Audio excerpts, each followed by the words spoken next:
Hey everybody, I am finally here. This was a mess. I don't know what happened, but YouTube was showing this show as starting at 7 a.m.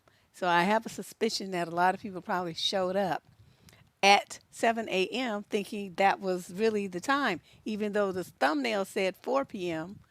And I don't know what happened. I had YouTube tech support working on it, trying to figure it out. I'm like, you guys are gonna just confuse my audience with this. Find out what is wrong and why this is happening. They never could figure it out, so I just had to, we were struggling with it, so I had to change the time back by 15 minutes. That's why we started at 4:15 instead of 4, because we was working on all of that. Refresh your thing if you can't see the chat. Make sure that you know, refresh your what do they call it? Browser, and see if you can do it. Hey, everybody. I'm glad you were able to make it. Oh, what a disaster. I'm telling you. But anyway, let's get started because what we're going to do today is talk about a type of man that I feel. Thanks, Lakeisha. Lakeisha's giving me a calm your nerves down tip. I want to talk about these insecure dudes, though, because of the fact that I personally think most dudes are insecure. Now, there's somewhat of a scale, from just a little bit insecure to just like off the chart. You can't do nothing with him because he's just wallowing in insecurity. But I personally, I think I haven't ever met a man who's not insecure. I haven't met one, a black one. They're very, they have a lot of insecurities. And I'm going to be going over today. I came up with, because I've been working on this show for like a month, right? So over that period of time, I came up with 25. Well, actually, I had to stop myself at 25. 25 ways for you to know that the guy that you're dealing with, is insecure. Because the relationship starts off, pretty good. I mean, you don't. Insecurity is not really the kind of thing that you're going to notice when you first meet somebody. Most guys are going to have their representative at play. So he's going to come in, you're going to be like impressed. Think, he's the perfect gentleman and he does all these nice things for you and he says all these nice things to you. And, he calls, he pays you proper attention. Everything is all good. But then something starts to happen. Usually they start making little comments, little digs. Little things make you go, "What? What are you trying to say?" And a lot of you, the reason why I want to do this because I want you to understand some of these behaviors are they cross over and they were represented by the narc as well as the insecure man because most narcs are insecure. But just because a guy shows these doesn't mean he's going to have those heavy dynamics that a narcissist does where they try to take you down. That does, so I want you to understand that, as we go through this, these behaviors can cross over, but they don't necessarily mean that they're coming from a narcissist. It might be a perfectly, nice guy that doesn't really have any kind of, long-term plans to, destroy you. He's just insecure and silly. I don't know what else to say. But what they usually start doing, they start expressing jealousy and they want to know where you are. They text you too much. They want to be on the phone with you too much. All this stuff you start feeling like you're starting to feel cornered by their neediness. Or they make these little things, these comments where you have to assure them that you still care, you do love them, you do want to be with them, this kind of stuff. And it may not be so frequent at first. You're not going to really notice it at first. Hello, everybody from your narc free home. That's funny. Um, you may not notice it at first, but that's why I wanted to do this so you could kind of get up on the game and start recognizing, giving them the side eye when he starts doing these kind of little things, because before you know it, they have you in a position where you bending over backwards to shore up his insecurities. And when it gets really bad, you will start to lower your shine, lower your accomplishments, not talk about yourself so much. Do anything that you can to make yourself seem like less so that he can seem like he's more, because you want him to feel less insecure. And I'm warning you against doing that. That is like stepping into a black hole. There's no end to that. You do not want to do that. So let me see. I made notes because by the time I was thinking of 25 things, I had to type them out. Um, okay, so let's define insecurity. Basically, insecure men lack confidence. They lack self confidence. And he feels like he's not good enough. He'll never tell you that though. But that's what his feeling is. Deep down inside, he feels like he's not good enough, and that you're too good for him, and that somebody could come along and take you away, or you'll get sick of him and then you'll leave. That's what's at work in his head. So keep that in mind. All the things that he's going to do and all the things that he's going to say to you, those two issues are at the core of it.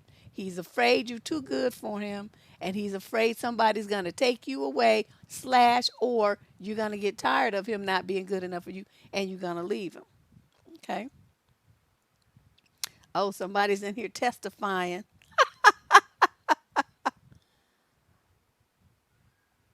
Oh, looked at you like you was beneath him. Well, that's typically what they do to try to save what little shreds of their ego they have. So insecure people are defined as those who lack confidence and doubt their own abilities. They're always doubting themselves and afraid they don't measure up in some way. And they even wonder if they're good enough for other people to like them. So a lot of the behaviors that people do now, this is more of a woman thing than a man.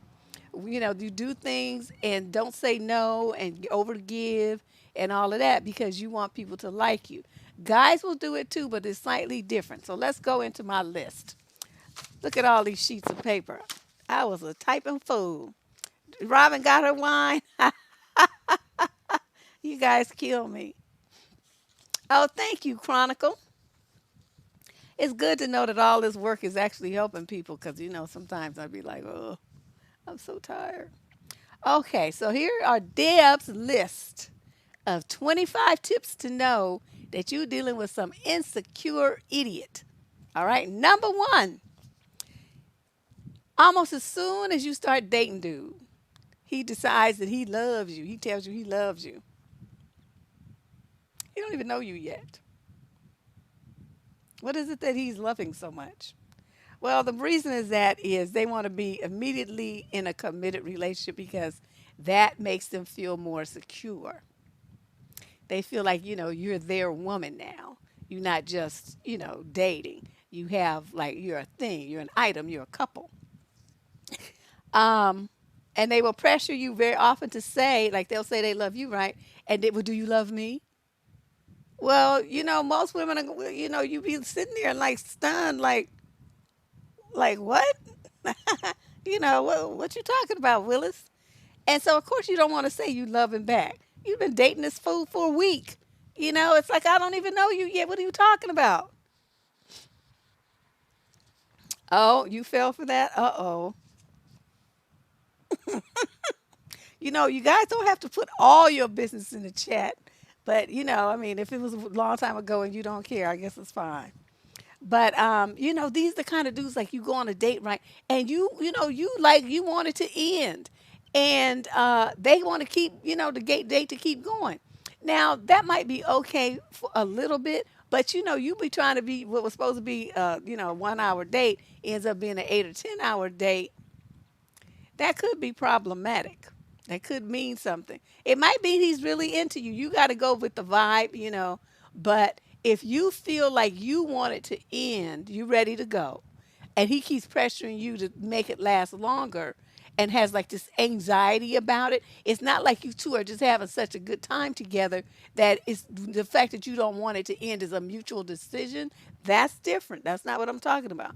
I'm talking about he just like, well, do you want to go to dinner? What do you going to go to the movies? Well, let's go have a drink. Well, let's do the, and you just like, oh, look, dude, I just want to go. I'm ready to go now. And he keeps trying to prolong things. That's a sign of insecurity too. Um, they often will talk about being married, having kids, living happily ever after in less than a month of knowing them. They know that they are lacking. They know that they aren't good at relationships. So that's how they feel like why they want to pressure you into locking you down and getting you to commit to them early on in the game, like, after a date or two or three at the most. They want to hook you as fast as they can before you really find out too much about how they really are. Because once they know that once you find out how they really are, you're not going to want to be bothered with them. So by getting you to commit first and find out who they are afterwards, it's kind of late because most women are like, oh, I don't really want to break up with him. I don't want to, I don't want to hurt him, all this old stuff. Whereas I'm like, fuck all that. I'm like, do you want to be my girlfriend? I sure don't.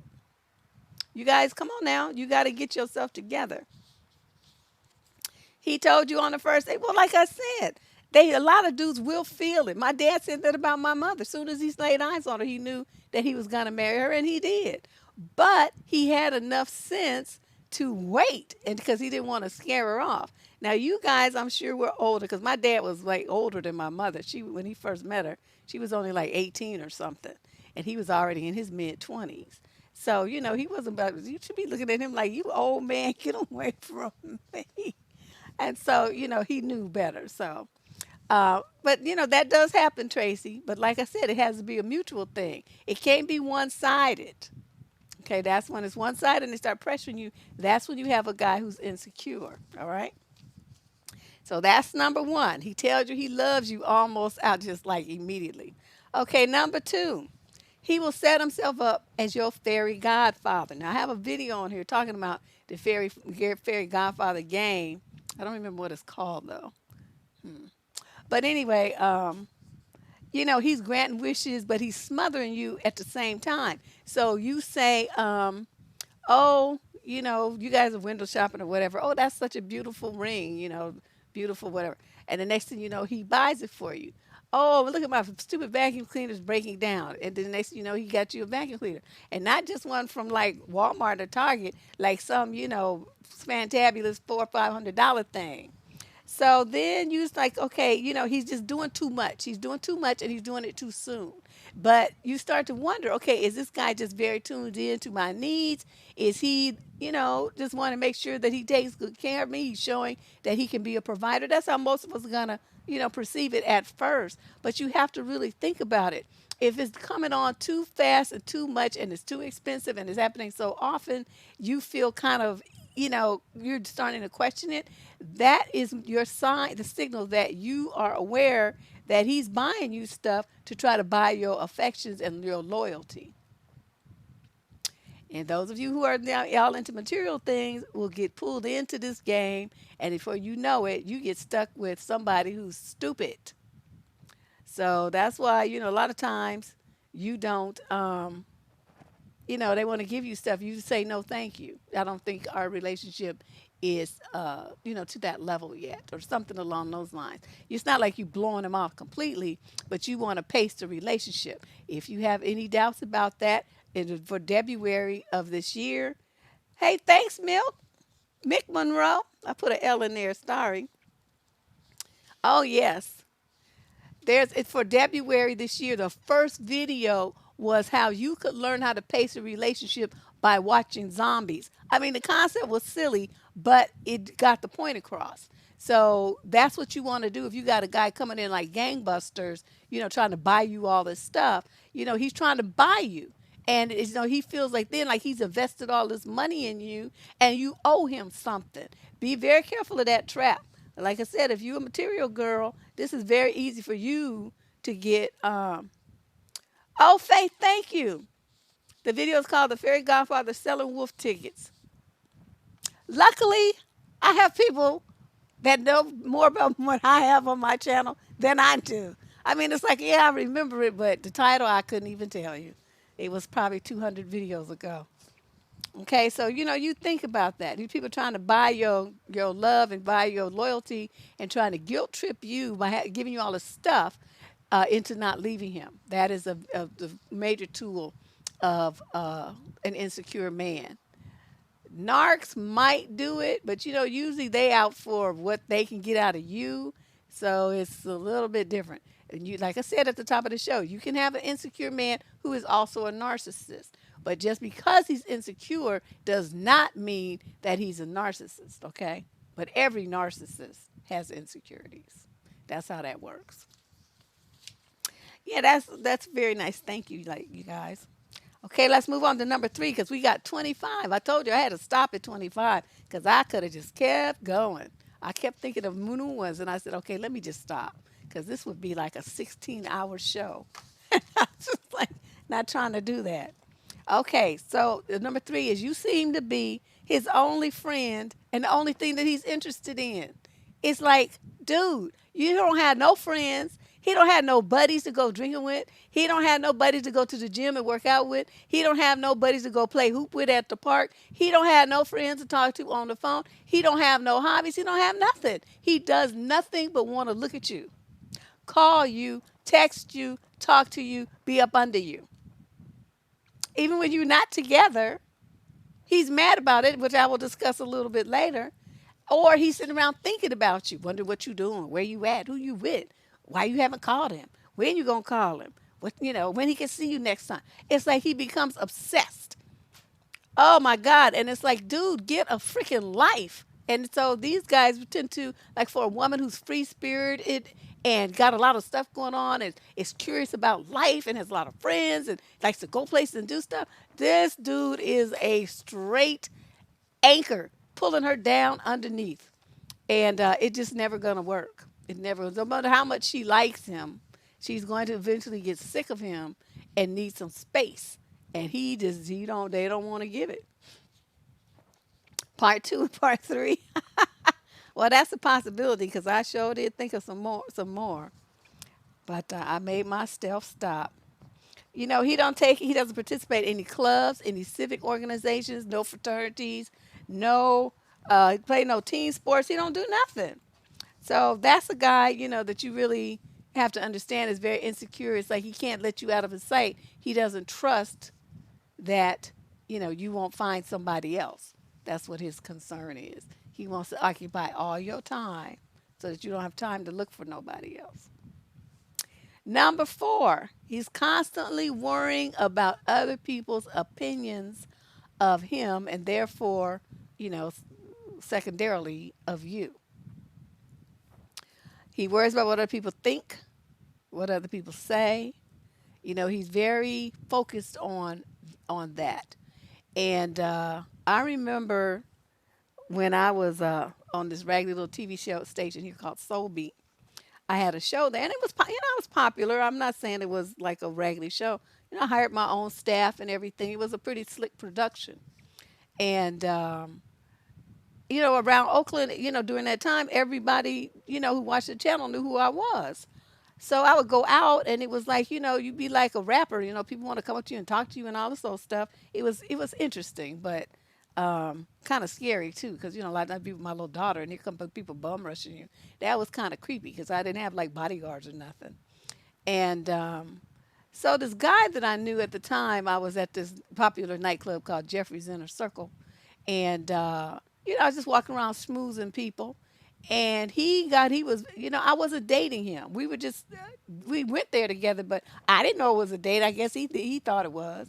And he starts getting on me about the way I was dressed. I had like this loose silk shirt that was like a cream colored silk shirt, the kind of baggy ones, and these African print loose pants and some city sandals. My little bracelets and stuff and a little necklace. I thought I looked cute. It was casual, but it was, comfortable, but it was cute. And it was hot. It was in the summertime. And so he saw that and he just had a fit. And he was like, what are you dressed like that? you're on TV and you should be dressed in a suit or something. And I'm looking at him like, you know what? I have one suit I wear for job interviews. I ain't wore that thing in years and probably couldn't even fit it. But it's like, I'm not a suit person. I just like, I don't like suits. I'm not going to wear a suit. I'm just not me. But the outfit I had on, that's me. Okay. And so I was just looking at him. But when I was writing this, I reflected on that and how I felt when he was saying that and the look on his face, like he was looking around, like he was just so humiliated that people would think he was with this bum. It was, it was just wild. And I didn't even know what to say. It's still, confusing to me why he was so concerned about what some bum ass niggas in Oakland had to say about my outfit. They didn't care. They wasn't tripping on that. Or if they did, they had enough sense not to say it to me because then would have got cussed out. But I'm just, but anyway, he and I fell out, not over that, but some other stuff. But I, no talking for dude. But that's an example. So, they feel like you're a reflection of them, not like you're your own person. So you have to meet their imaginary standards because they are so concerned about what other people think, and that if they think something bad about you, it might reflect negatively on them. It's really weird. It's really strange. Yes, honey. Man, I used to stay at Jeffrey's. I should have just had me a room. I used to hold my events there and everything. I was there all the time. But it was very interesting. So anyway, that's an example of that. They just worry about what other people think all the time. They're the ones too, like, okay, like if they had, they going out, they have to have everything got to match. They got to have their shoes can't be have no marks on them. They got to have red in their sneakers and red in their cap and red belt and all this stuff. So they have to have like these outfits. They got to be in the latest stuff. They got to have the greatest stuff. Everything's got to be, something that they think is going to impress other people. Because he knows he ain't really all that. So, and I'll go into that a little bit more later. Number 5, he is in competition with everyone. So this was kind of, starting to feed from the one before that I just talked about. No matter what anybody says, he's got more. His is better. His is faster. His is newer. His is bigger. His is just the best. And no matter where you've been, he's been someplace that was better. I mean, it's like this, he's always in competition with other people about everything. So essentially what he does is put people down because well, that ain't nothing, because this and that. And that you'll see, I know you guys know what I'm talking about. You've heard this happen. And it's like he can't just be happy for somebody else's blessings, somebody else's achievements, someone else's accomplishments, someone else's hard work and the rewards that they earn for it. Oh no, he's got to put it down. It can't possibly be because they earned it. Somebody had to have given it to them some kind of way. He's going to downplay it and denigrate it because, he's just the best. And so whatever they got, they didn't get it fairly. They didn't get it because they earned it, not like him. How you wore your hair? Yeah, I had a guy like that too. Tell me I should cut my hair. I'm like, why don't you cut your tongue? Because your tongue saying shit don't need to be talking about. A lot of men from Atlanta. Girl, I'm telling you, this is like, the majority of men I have dated in my life have been black men. This is what I'm talking about. Even the one I married, he had his moments. I had to get him straight a couple of times about some stuff.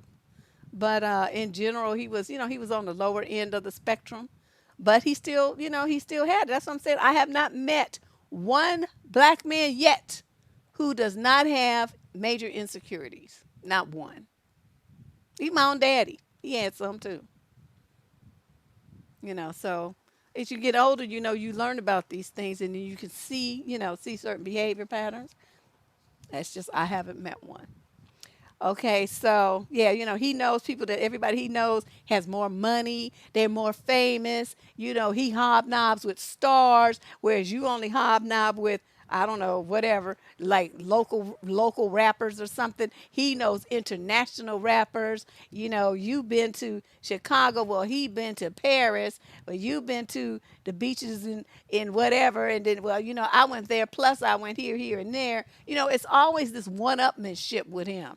And it makes it hard to go around other people because other people find him distasteful. And so you sitting there embarrassed and looking, you know, like, oh no, he's talking again. And you know, people trying to be polite, but in reality, they think, damn, this dude is stupid as hell. He need to just shut up. Okay, number 6, he's constantly in need of assurance and validation from you and other women. Okay, I want to put that in there because he gonna wear you out with it too. But if you don't, he feels like you're not validating his little sorry self enough. Well, you know these other women, you know, or my ex used to think this and that, or you know the women at my job, this and that, blah blah blah. So it's like he's constantly looking for these people to to shore him up. It's really terrible. He fishes for compliments, and you find that you constantly have to praise him about the way he talks, the way he cooks, the way he dresses, his car, his job, his money, his talents, his skills, his whatever. I mean, whatever it is something he's always fishing for you to tell him that you like it, that is good, that it's better than somebody else's. You know, you taste my fried chicken. How does my fried chicken's better than your uncle's, huh? And you want to say, hell no. My uncle was a chef in the Navy. His fried chicken, people would fight to get to them plates. And here you are, just learned how to make fried chicken last week, and you think you're gonna compete with a man who's got 40 years of experience in the kitchen? You're dreaming, son. See, that's what I would say. Something just like break him down. Yeah, that shit is a turn off. It's like, I don't have time to be propping up your weak ass ego all the time. Get you some ego crutches, or better yet, read some books on self-esteem and build your self-esteem up. One thing that's a turn off to me, I'm telling you, is a man who has no confidence. Oh, that is just, girl, just feel the coochie juices just go drying up. It's just like I just can't. I just cannot with these with these people. You know, yeah, he got to be the most. Oh, and you know what? And the white girls had these insecure dudes too. When I used to work out there in Livermore, this is when I first learned how they used to do that. They had these little dweeby looking husbands, but the dudes would be making bank, but they was just like, mugged, misbuilt, all kind of stuff. But they had like gorgeous wives. And so the wives knew to keep them making that money, they had to shore up their ego. So this is the phrase I learned from all the white girls out there. Honey, you're so awesome. You're awesome. You know that's not a word black women use. We don't use that word in the black community. Awesome. That's not us. Okay, we say cool, fly, fine, happening, stuff like that. We say stuff like that. We do not say awesome. So I'm hearing this awesome. Everybody awesome, right? I'm like, what is that all about? So one of my clients, I was more friendly with her. She says, girl, that's how you got to do. I got to keep him making that money. And he got to feel like, what he's doing is the best. And all I have to do is say a few words to him and make that happen. And I get to stay at home in this fabulous. They had a mansion. They had winery, vineyards. They had all kind of stuff. She got a new drop top Mercedes or Benzo or BMW every 2 years. I mean, dude, she bling. She would come to the gym and diamond tennis bracelets and stuff. Dude was making bank. Okay. And she felt like all she had to do was tell him that he was awesome a couple of times a day. She said, shit, I'm going to be the awesome talking bitch of the world. And that's when I first learned that game from the white girls. And I was like, oh my God, that shit was funny. But as I looked around, they had shit. Black women didn't have all of that. And they men was breaking their backs to give it to them. So there's something to be said. I mean, you got to at least love and respect the dude. But I thought it was pretty amazing. So I just wanted to share that. Yeah, girl. Try it, Tracy. Then report back. Send me an email. See how that works. Just tell him how awesome he is. Say, babe, you awesome. He's awesome in bed. He's awesome everywhere. You're the most awesome kisser I've ever had. Just build him up. Just blow his head up and see what happens. I shouldn't be telling you guys this. But I mean, That's if you have a dude who's insecure and you really care about him. You know what I mean? If you don't give a shit, then you just crack your knuckles and go in. But if you care about him and it's all it's going to be is a few little words, and he's not these deep, dark insecurities where he's basically just ruining your life, and that's all it takes. Well, that's no big deal. But a lot of the stuff I'm going to tell you about are the foundations of a toxic relationship, in which case I do not advise that you call these dudes anything other than, my ex. That's what you should be calling them. Okay, so let's move on. Um, Number 7, constantly accusing you of cheating on him or thinking about other men. Oh my God. These are dudes want to grill you, right? Where were you? Where you were with so and so. You lied. You was with your friend that you lied that you was with your friends. You was meeting up with some in. And, they be mad at the dudes that you talk to at your job. They be mad at the dudes that are your neighbors. They be mad about the time that you spend with your relatives. They just can't see themselves as being worthy of your love and commitment, just to be given to them freely. They feel like they have to like grab onto it and isolate you from other people. Like you can't have, anybody in your heart or in your mind other than them. That's how threatened and insecure they are. And that's just crazy. He's scared that you're going to betray him or abandon him. But what they don't realize is you putting somebody in a chokehold like that, you going to guarantee that happens. Because no woman with any sense is gonna put up with that mess for very long. Once she realizes that's what you're doing, she's gonna be out, and that's just gonna be that, honey. Let's move on to number 8. We got 8 of 25, so we're gonna be here for a while. I'm glad you guys have your wine and stuff. He's extremely negative and always discrediting others. Now, most of the time, you're not going to see this side of him early on. You're not going to see this until he feels like he's got you, right? That you're his, like, especially if they get you pregnant. Oh, boy, it's really on then. Now, sometimes they'll put themselves down, because they're doing that fishing for compliments thing.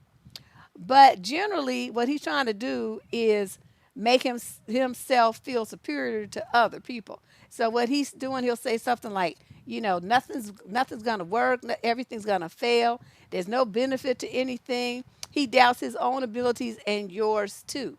And this is really bad. If you get a promotion or something at work, he's going to put you down saying that, you probably only got it because, so and so in the office likes to look at your big butt, or because you're a woman and it's a minority set aside for women, or, it's going to be some negative spin he's going to put on it to make it seem like you didn't really get it because of your merit.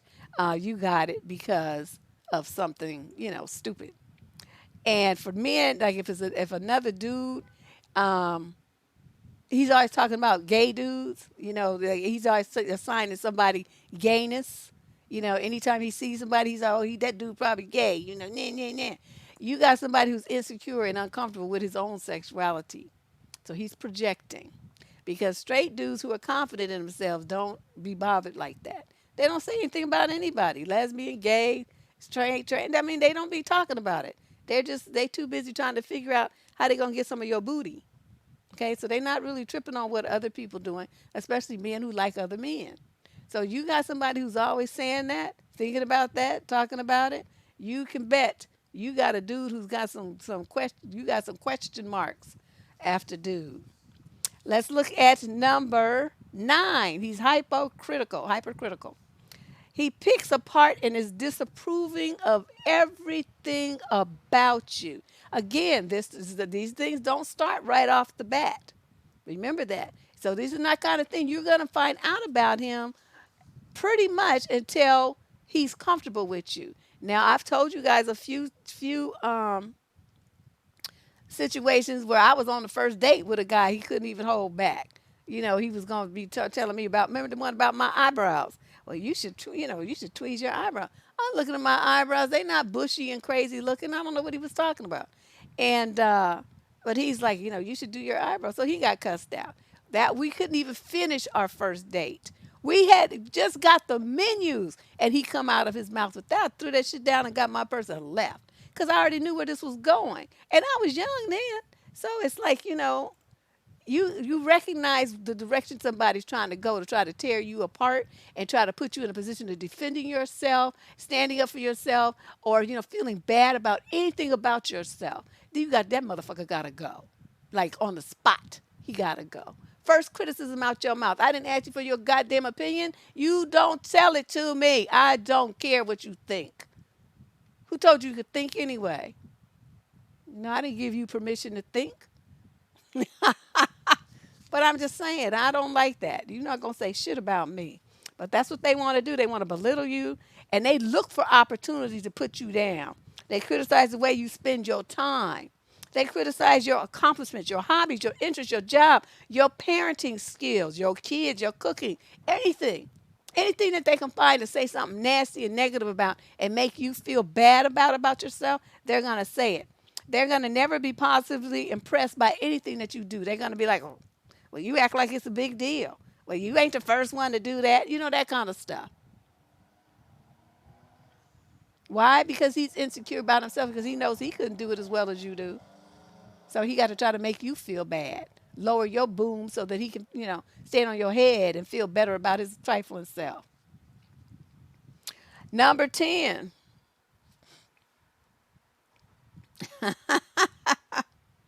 Number 10. They get very jealous and they accuse you of being unfaithful. These dudes, man, they're jealous of everybody.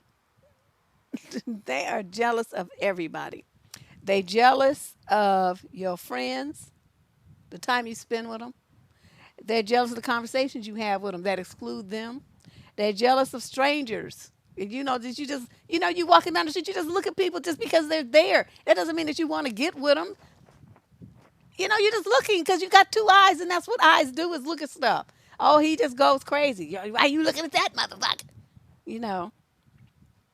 Um, they're jealous of the relationships you have with your family. Sometimes they even are jealous of their own children. And these are the dudes that are really, really dangerous. They get jealous of their babies and the attention that the baby, and focus that the baby, the infant, requires of the mother. Well, he feels like that baby is taking attention. That's my attention.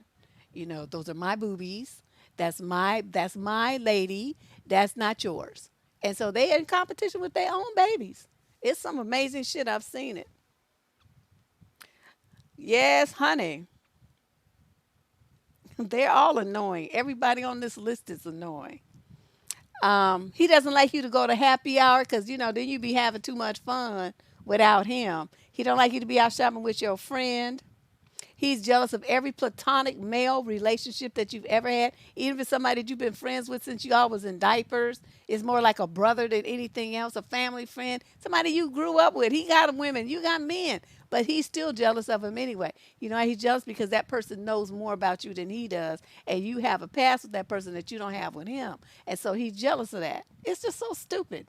And in their mind, they create these fantabulous scenarios where you're gonna leave him, you might cheat on him, you gotta run off with somebody gonna try to get at you and mess up your relationship. That's why he's got to follow you, he's got to be around and stuff, because it's not that he don't trust you, he don't trust them. That's the way they usually kind of frame it, so they don't want you to know that he doesn't trust you.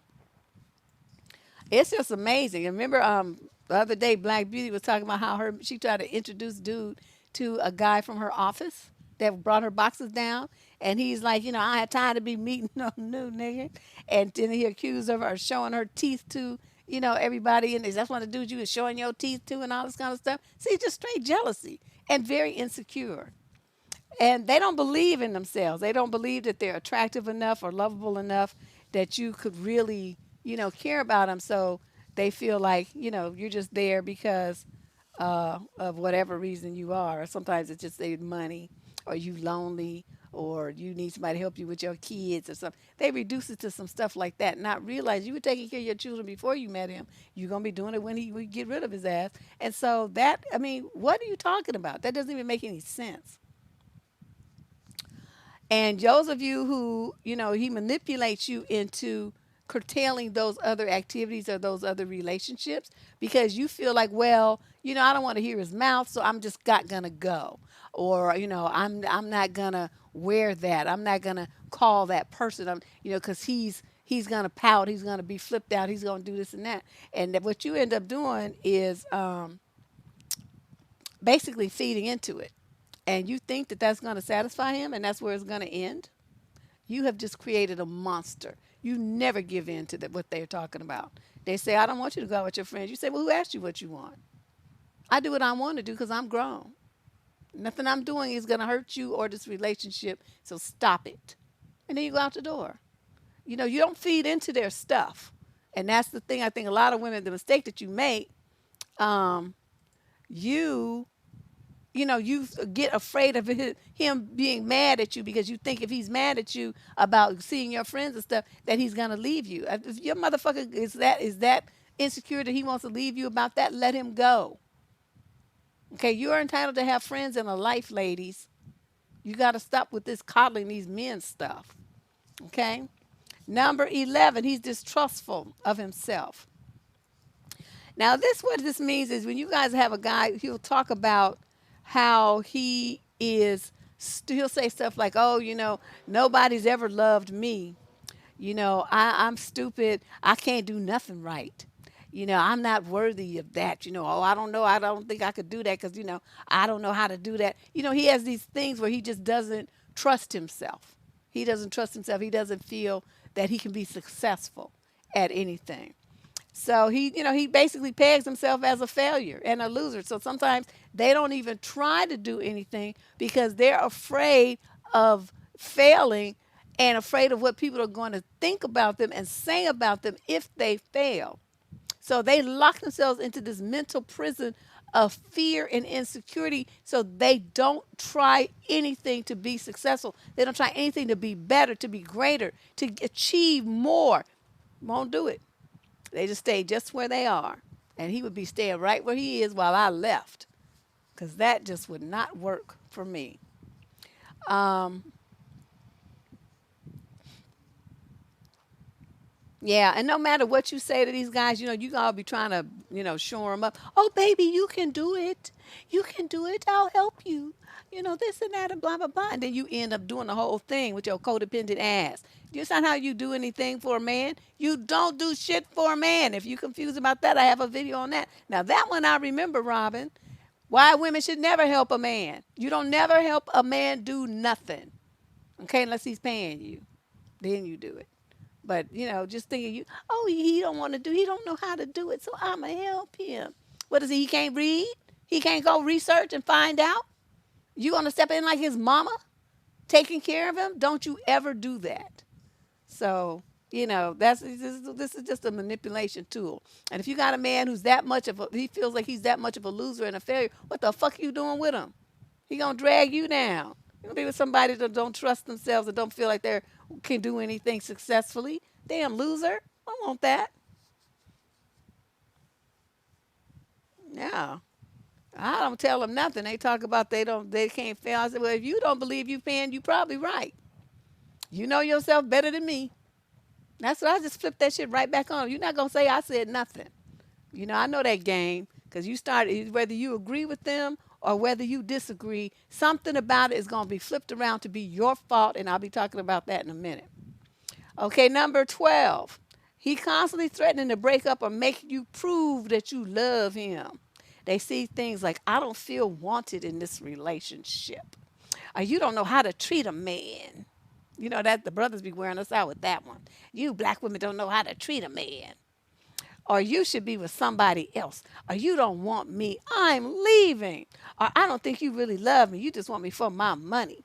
They also love to give you ultimatums. It's either me or your dog, or me or your friend. There's this one ultimatum like to make you choose them. I don't know what that's supposed to be about. I'll never choose a man over whatever it is that gives me joy. I'm never going to do that. Because just like you came, my grandfather used to say, you look just as good going as you did coming. He used to say that all the time to people. And I didn't really understand it until I got a little older. It's like, oh, okay, that means the back of you look just as good as the front. So yeah, bye. That's all you do there. You don't let yourself be manipulated and controlled like that. He's like, I don't feel loved. Okay, I don't feel wanted. I mean, what am I supposed to do about that? You know, I'm not doing anything about that. That's an internal thing. Um, but they don't really want to break up. Not really. What they want is for you to, fall out, fall out all dramatic on the floor on your knees, hanging on to their ankles. Baby, don't leave me. Don't leave me. I love you. Don't go. Oh my God. I'll do whatever you need me to do. Oh, his head would just blow up and he would just feel so positively defined if that were to happen. Hold on, my throat's getting dry.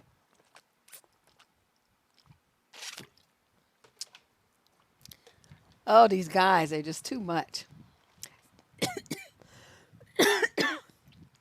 Number, where was I? 13. He makes these little snide accusations. See, it's not like real overt, and they kind of slide them in other conversations, right? So sometimes, you don't really catch it. You just be like, "What was that?" And then it just you let it go. So they'll say you talking about whatever, and then suddenly he's gonna talk about your ex from 5 years ago and tell you that he always thinks that you still have feelings for dude, even though you left him because he was a cheat, he was beating your ass. You didn't really have no desire whatsoever to contact that fool again. But in his mind, you still love him. And they bring this up out of the blue. That's what I'm saying. It's not like you having a conversation about exes, but it's something that was, in his head and it pops out. You could have been talking about buying blueberries at the grocery store. Yeah, you probably bought blueberries with your ex that from 5 years ago that you still love. I know you still got feelings for dude. What? We're buying blueberries and you talk about that? You see what I mean? It's that off the cuff and that retarded. Just like out of nowhere. Just like baseless and groundless and confusing as hell. How he's thinking about that. Or, now this one happens a lot. They accuse you of thinking that you look cute. Yeah, who you trying to look cute for?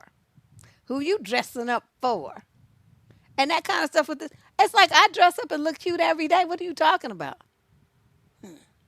Okay, just like throwing these things, these little lugs at you, these like, these snide accusations. I couldn't even think of another phrase for it. And I know you've all heard them do this. And they do it to make you to shake up your confidence and to make you think that you don't really look as good as you do, or to feel like, well, I have to tone it down because he's getting jealous and feeling insecure. I give a fuck. Well, let me see, my skirt was short. Now make me hike it up higher. I'm gonna have. Let me, as a matter of fact, let me take this off and put on some booty cutter shorts. Let me do that, and my city sandals, and go out looking like this. Since you think I look cute, I'm gonna make sure I do. Let's do that. You know. Um. Yeah. He basically wants you to doubt yourself so that you don't possibly nowhere in your mind think that you're too good for him. That's his goal. Number 14, they try to overcompensate. Basically, what they're trying to do is divert your attention away from their deficiencies. Like, have you ever noticed? Have you ever noticed, like when you have them, like what are them big trucks that Lincoln Navigator? Was that it?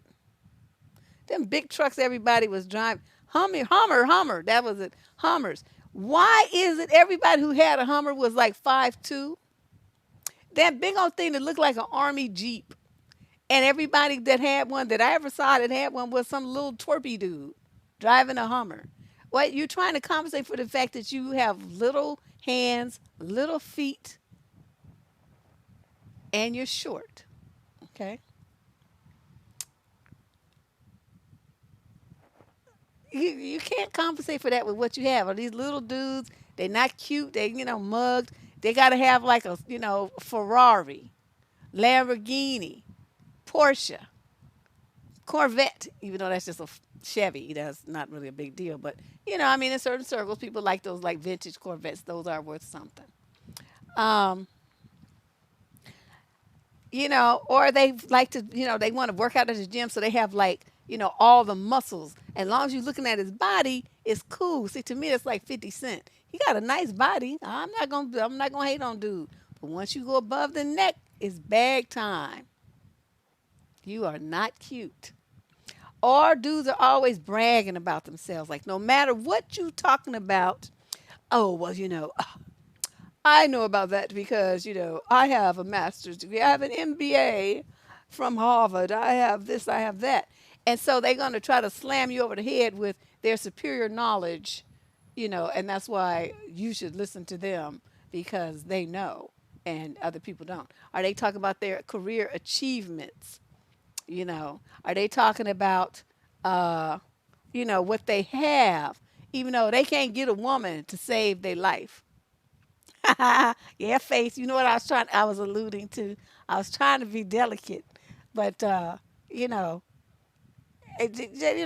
are these guys that come in? They want to roll in with a crew, right? You put out your first mixtape last week, and now you got a crew. Thank you. Now you got a crew, and you're gonna get all this attention everywhere you go, and you want to be coming in with money and just making it rain, throwing up wads of cash in the club, buying rounds for everybody, just making like a big production to try to make yourself feel like you somebody. When the people who really are somebody don't have to do all that. It comes from within. Confidence comes from within. It's not based on what you think other people think of you. You're doing all of those things because you want a certain um, expression on other people's faces because you look at that and you're depending on those people to establish your value. That is a person with extreme low self-esteem who's extremely insecure. That they feel like they got to do all that to impress other people to make them feel good about themselves. Like the dudes that's there's also you got to do the dude talk about the dudes. I've made this note here. I remember what this means now. The dudes who want to talk about the size of their Johnson, how well they put it down, how many women they've had, and then they want to tell you all these long-winded stories. Why am I coughing all of a sudden? Maybe it's because that fan's blowing on me. They want to tell you all these long-winded stories about how freaky all the bees were that they used to have, right? All this stuff to try to impress other dudes to think that, ooh, he got it going on, this and that. Number 15, he demands that you change your appearance. Now, this comes in like dudes meet you. When they met you, you was wearing short skirts, weaves, big earrings, and high heels. But all of a sudden, now he wants you to dress like you a school marm teaching Mormons, right? He don't want you to get wigs no more. Or if you have natural hair, he wants you to get it relaxed. This and that. Anyway, he wants you to do something that's some major change to your appearance that tones you down so that makes you less beautiful in your own eyes as well as in his. He feels like he wants to make you look less attractive to other guys, even though, it's like he can't possibly think that maybe I'm just looking good. She wants to look good for herself. It don't have nothing to do with other men. It has to do with her wanting to look good for herself. That's impossible. He can't think that. Yeah. Yeah, I'm telling you, because that's what he zeroed in on was them legs, right? He was like, woo! And now all of a sudden, he don't want nobody else to look at your legs. Those are supposed to only be for him. It's like, look, you tripping. He suggested you bleach your skin. Oh, he was really out of control. What? How insulting. These dudes are crazy. Number 16, needy men who cannot stand to be alone. These dudes be blowing up your phone, calling you 900 times and texting and just, what you doing all day long. And if you go somewhere with him, he got to be all hugged up around you, right? He got his arm. He just want everybody to know it's like a dog marking its territory. He got to be all constantly, touching you, rubbing on you, arms around you, standing in back of you with his arms around you. I mean, just constantly marking his territory because he's so scared somebody else is going to talk to you or that you're going to have an opportunity to interact with somebody who's better than him. He doesn't try to do everything he can to fend them off. Um, and then they text you, and even when a woman doesn't reply, he gonna keep blowing you up. Just keep doing it. And for those who don't understand this, a lot of players are like this. They always got to be up under a woman. They got to always be up under a woman. They have a whole bunch of women because they always need to be up under a woman because they can't stand themselves. They hate themselves. They can't stand to be alone because then they're left with nothing but themselves and they hate that person. So they would rather be with, they just got to go through a whole bunch of women because they ain't a bunch of ain't shit people. But, I want you guys to understand that too. A lot of people feel like, that players are like the epitome of manhood and they're really not. They're really not.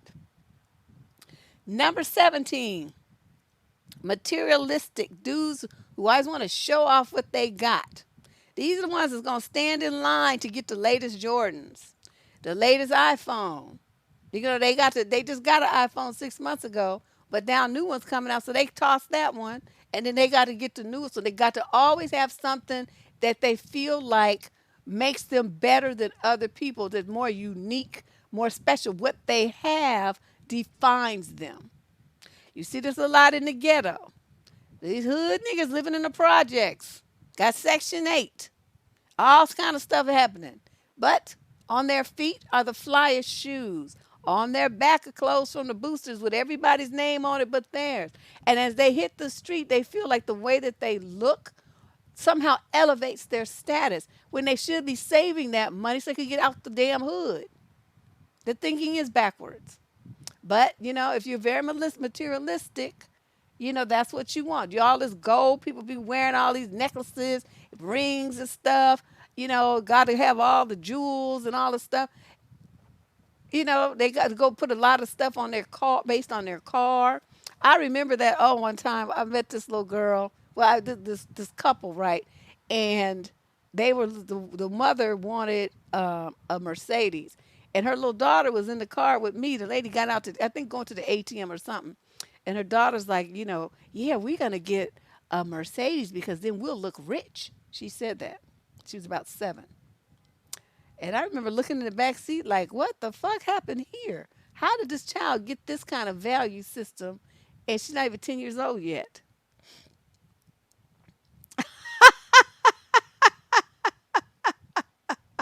Yes, they do, girl. You got to come correct, because otherwise it's like, what's the point? I got too many other things to do. I don't have time to do the stuff I need to do. I don't have time to be giving up some of my time to some nig-nog who's gonna be extra stupid. No time for that. No time. Oh, girl, that's what I said, Atlanta Angel. I had never met a man who was not insecure, not yet. And every single one of these things that I'm puts on my list of 25 things have been things that I have met men, men that I've dated or met, tried to date or talk to, whatever the phrase is. They've all done these things. Okay. That's where this list came from. These are actual experiences that I have had with men. Okay. Okay, so we talked about materialistic things in the section. Yeah, dude, I knew this dude who had a Porsche, right? His name was Clifford. Okay, that name was bad enough because remember Clifford the dog? After I had my daughter, I was like, Clifford the dog. Your name is Clifford. That's kind of interesting. But anyway, this dude lived in his mama's basement. In the basement, wasn't paying her no money. This nigga was driving a Porsche. So every time he hit the street, he would put all his fly clothes on and stuff. Every time he hit the street, he looked like $1,000,000, but he was an ain't shit fool. living in a basement. I couldn't, so and these are people, like I said, these are people that I actually know. I've seen everybody here who's done this, the people that I've actually met in my life. I wasn't dating dude, but I do, I did meet him. And then the girl who was dating him was telling me about it, and I'm looking at her like, why would you date him? I met this other dude. Dude was fun at a party, right? Chocolate brother, built up nice, just looking all delicious. And so then I'm like, but I was like, So I made inquiries. Come to find out, he had this little nice black Lexus with the tinted windows, and he's dressed all fly and everything. Come to find out that he lives in a one-bedroom apartment with three other dudes, and they had bunk beds to save their money so they could all buy these fly cars and clothes instead of saving their money to maybe buy a house. Like invest property, stocks, bonds, something sensible. They want to put it on their back and drive it. So that's what I'm saying. These materialistic men, they want to show off. Yeah, and this is a true story. I mean, I'm telling you, everything I'm telling you, these are true. These are real. These are people I've actually met. And so I was like, this is unbelievable. Um, and you got the little ugly dudes, right? They feel like because they got this fly ass car and stuff that they deserve, or they've gone through school or they've done this, or they deserve to have this fly Beyonce level woman on their arm. And it's like, dude, you ain't got that kind of heat. You better get in where you can fit in. Andrea Marie, girl, I'm telling you, I have met some doozies in my life, but that's why I'm single because I just can't with these dudes. I've just met too many fools. I think that's what it is. I'm done. I just, I just can't. I mean, hundreds of them, hundreds. So it's just this, because I travel like all over the world, and you just meet these dudes on cruises, you meet them on planes, you meet them on buses, you meet them at nightclubs, you meet them just walking up and down the street in L.A. and New York and Atlanta and Philly and all these places I've been. D.C. is really bad and stuff. So it's like, oh, Seattle and Houston and Dallas and Austin. I mean, and L.A. and San Diego. I mean, I just been like all over. And the dudes, they're like, the dust mites are all the same. They're just different types of dusty. All right. So number 18, he goes out of his way to destroy stuff.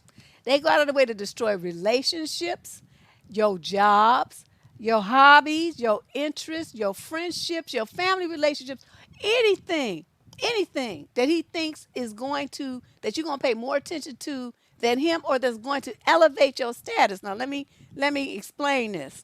They can't stand to see you do anything that makes you happy that does not involve him. They will manipulate you to stop being friends with somebody that you've been friends with for years. A lot of them will put out that stuff like, yeah, that's another name for it, travel one. That's another name. And fronting is another name for it. Friends you've been with for years. Well, I don't think your friends like you. They trying to come between us. You need to choose between your friends and me, they say.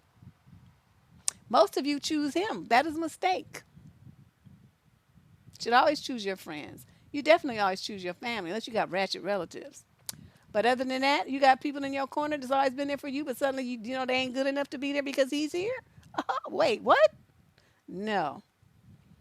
Or they start to sabotage your career. What I've heard from a lot of women is, so say they had a big presentation or something to do at work, and he's mad, right? Because he knows if you do well on this presentation, you're gonna get a promotion.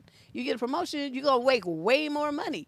You're also gonna be busier, and you may have to travel some, which will take you away from him. What's his best bet to make sure you don't get that promotion, and which means don't do well on the presentation? What does he do?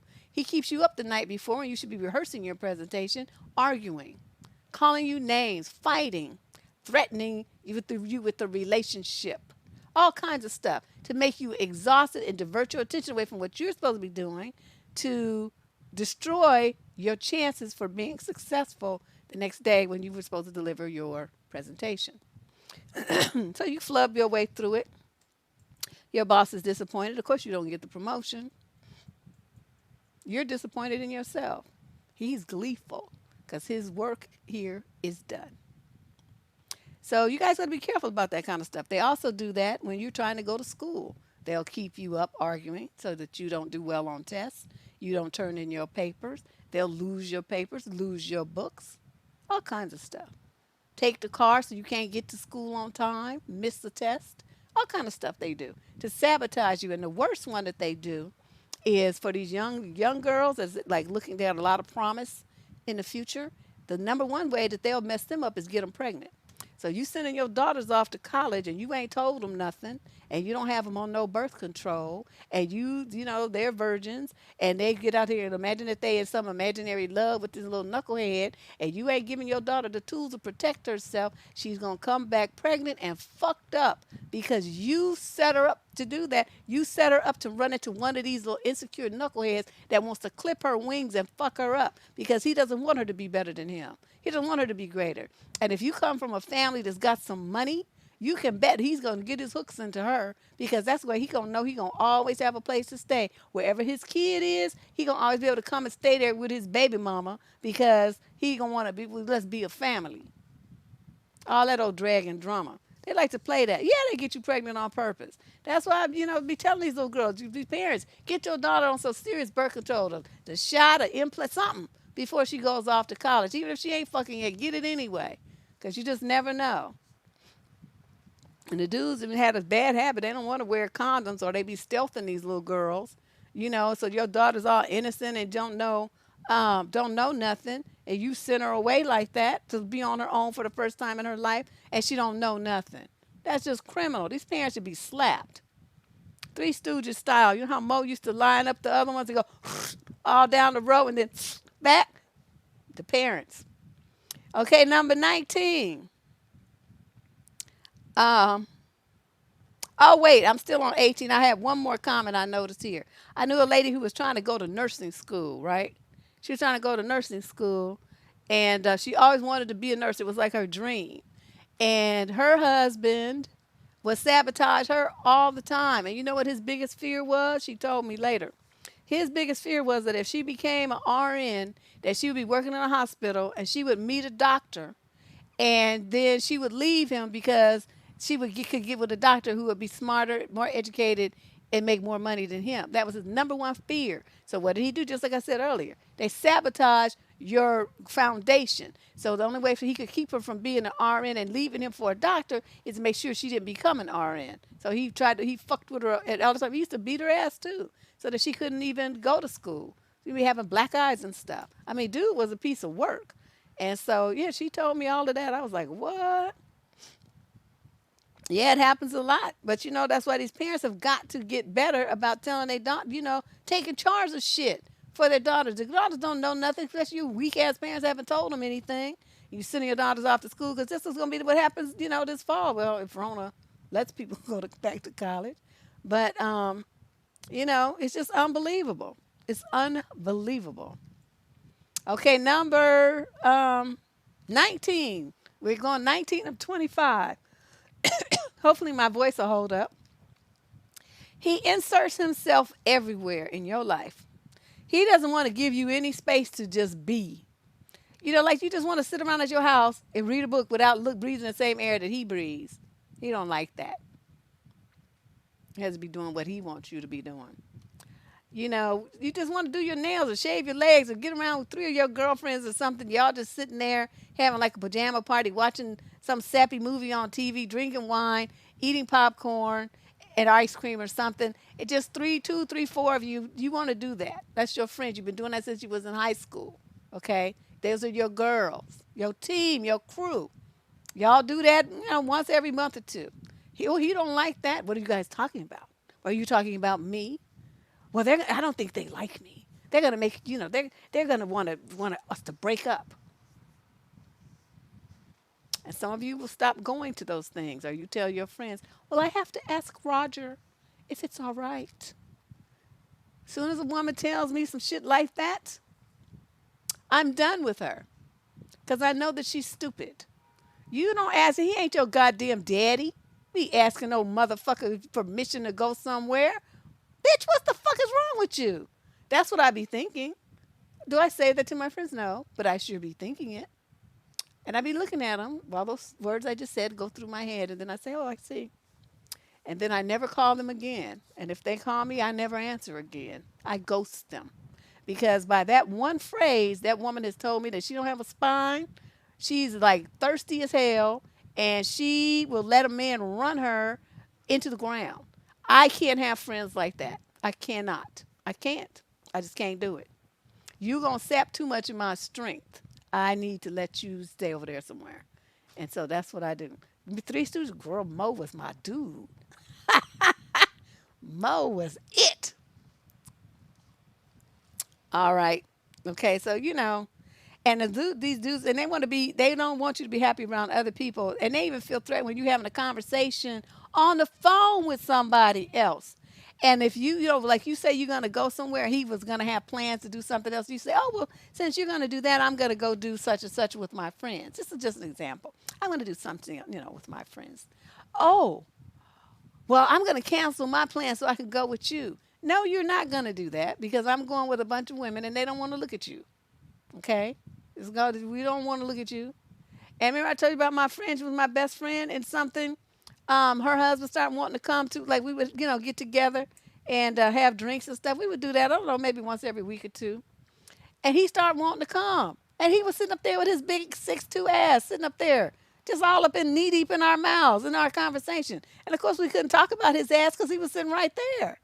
And I'm not going to be talking about the stuff that I wanted to talk about because he's right there. And then I found out she was telling him some of the stuff I was telling her anyway. So I was like, fuck both of these people. I'm out.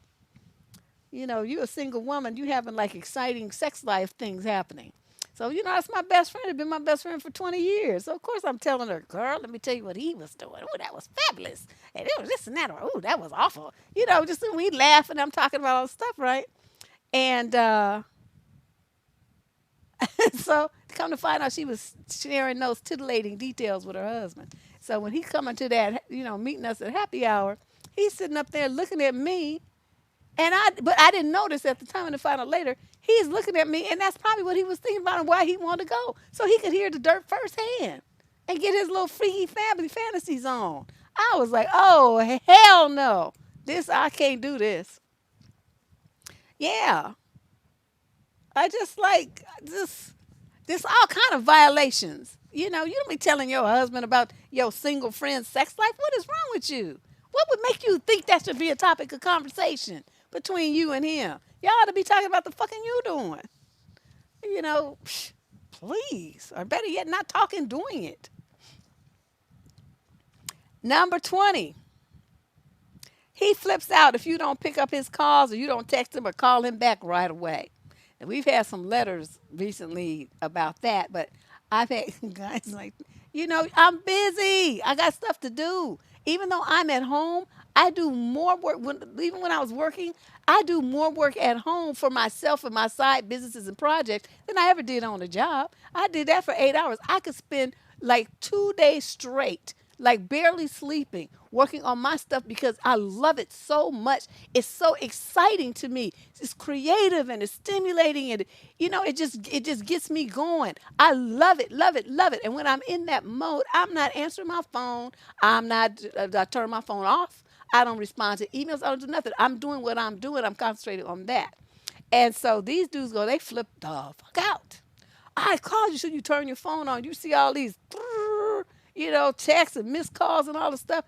Dude just going crazy, just trying to like hunt you down. You weren't calling me back. Or even if they call you like you at work or something, right? And they text you, call you. Well, I'm busy. Maybe I used to work at law firms. We had deadlines, filing deadlines. You got to get stuff to court. You got to get stuff to the messenger. I got to get this on the fax machine to the judge. I don't have time to stop what I'm doing to fact text you about when you text me what you doing. I'm working, nigga, just like I would be any other day of the week when I'm working Monday through Friday. What are you talking about? Oh my God, that used to drive me crazy. So them relationships did not last long at all. But it just feels like they start grilling you. You feel like you under the hot lights, being examined by the Homeland Security or the FBI or somebody. They want to ask you like a zillion questions. Why did you call me back? What are you doing? Who are you talking to? Well, where were you? Well, who's that? What they look like. Are they married? Are they single? All these questions. And these are actually questions that I've heard. And I was just like, this is some unbelievable shit. Of course, I didn't answer any of them, but I'm just like, why are you even asking me that? These are people I work with. I don't know what they do. I don't care if they're married or not. I'm not trying to get with nobody I work with. Ew. That would never be me. Number 21. 21 out of 25 people. He uses past relationships to gain sympathy and pity. Oh my God. This is the love. They just pull out the violins. They be trying to yank at your heartstrings. Oh, I was cheated on. My ex left me. She took my kids. Okay, they singing that little sad song, and y'all be falling for it, feeling all pitiful, and like you want to shore up his little feelings or something. I be looking at him just getting madder and madder. It's like, well, what you do that for? Don't you get an attorney and fight back? What's wrong with you? You weak. You don't have no testicles at all.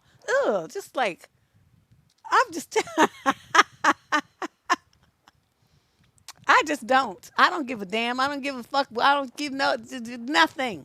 No fucks given about your whatever you say happened with some other bitch. I don't feel like hearing about it. Maybe she cheated on you. She probably had a reason because you was fucking over her. You was probably treating her like this thing here, and she got sick of it. And like, she set up somebody to bounce to. Yeah, they said I do. I'm telling you, I started hearing harps and violins. It's like, and I don't like either one of them instruments. I only like saxophone and piano. So sometimes a little guitar, but that's it. I don't want to. I don't want to hear all that. Oh my God, this is such a turn off. It just drives me crazy when they start talking like that. I don't want to hear it. I don't care. That was the past. Don't talk to me about the past. His ex-wife beat him. That shit would have had me on the floor. I would have been like, really? What she hit you with?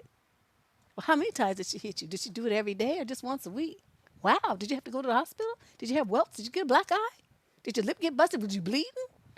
Whoa. Was she an MMA fighter? Did she go to the gym? Did she work out? What happened? How'd she get that strong? Did she eat spinach? She related to Popeye? What's went on there? Honey, I'll just be full of questions.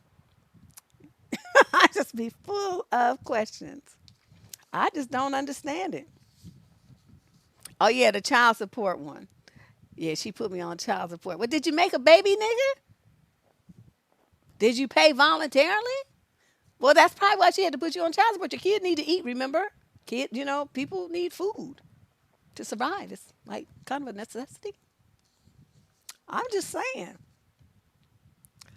I'm just saying. I just like, I don't know. I wish somebody would tell me that their wife used to beat them. I would have so much fun with that.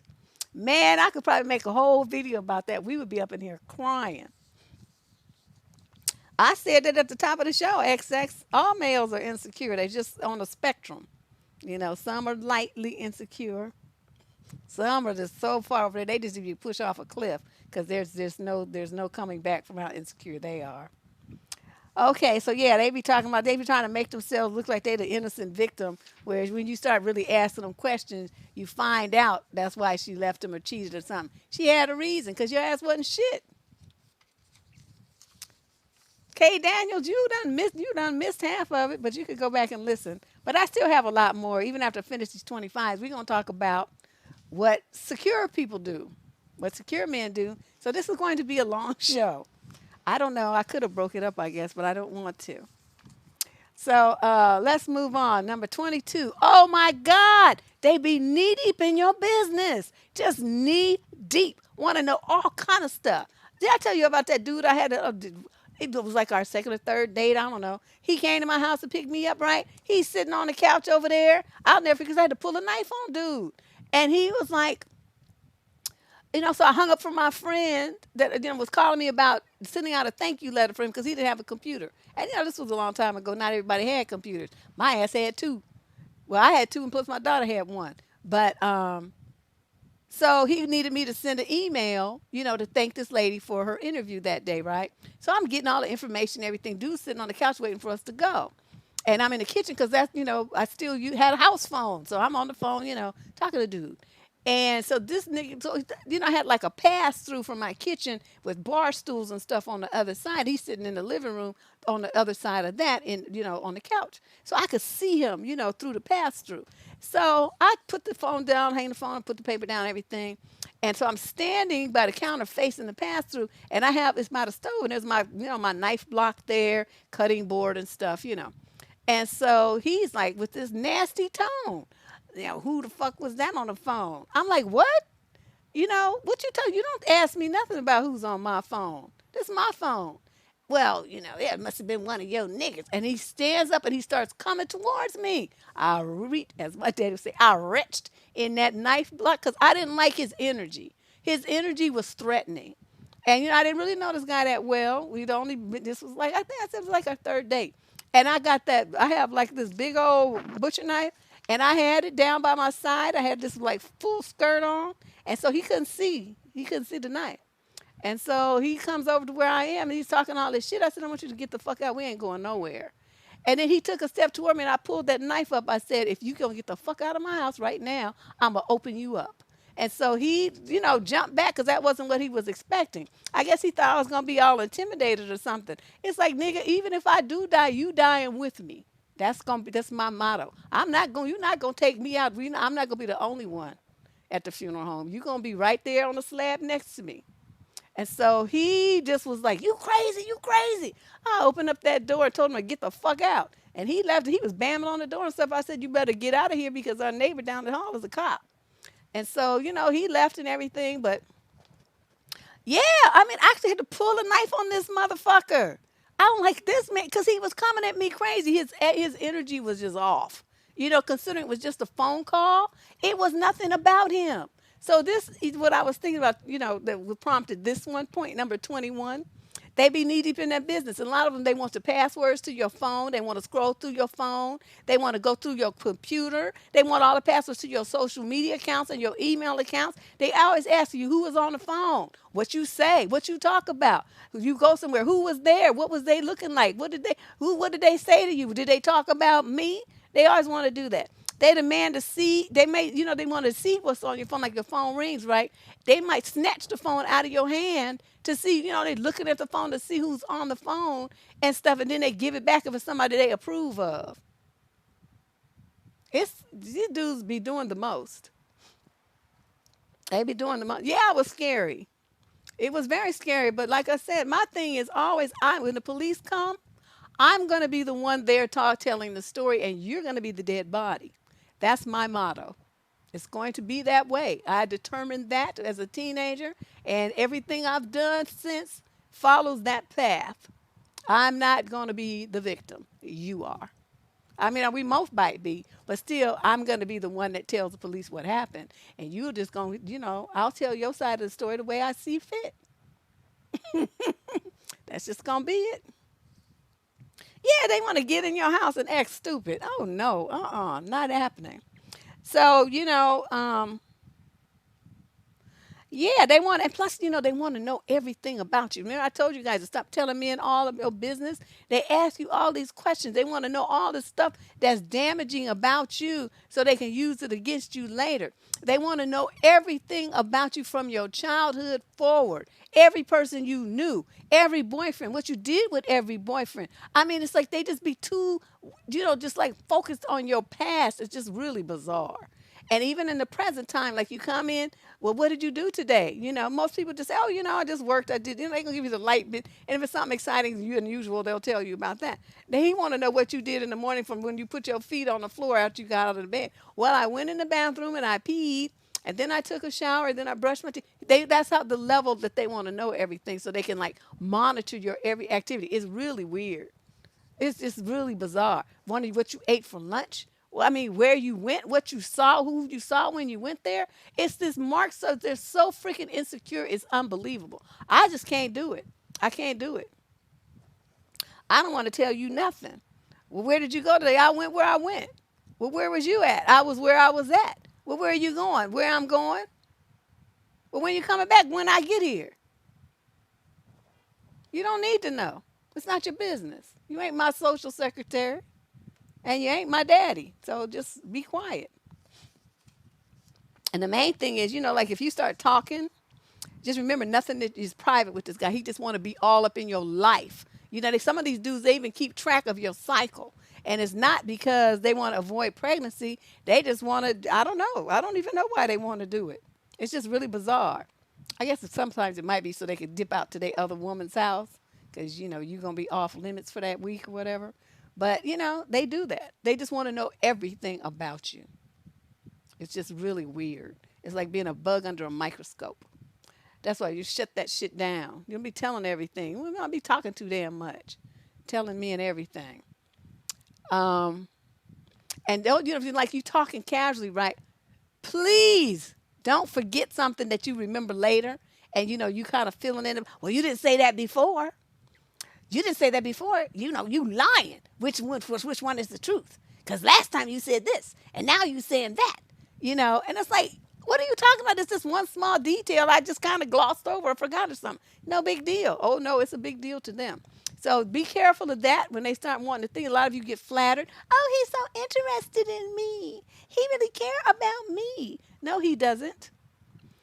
Okay, number 23. They're very controlling. They want to come in the door, tell you what to do, make you get rid of photos of your exes, photos and memorabilia, any gifts given to you by another dude, and pictures with other men and stuff. They want you to get rid of all of that. They want you to block your exes, all kind of stuff.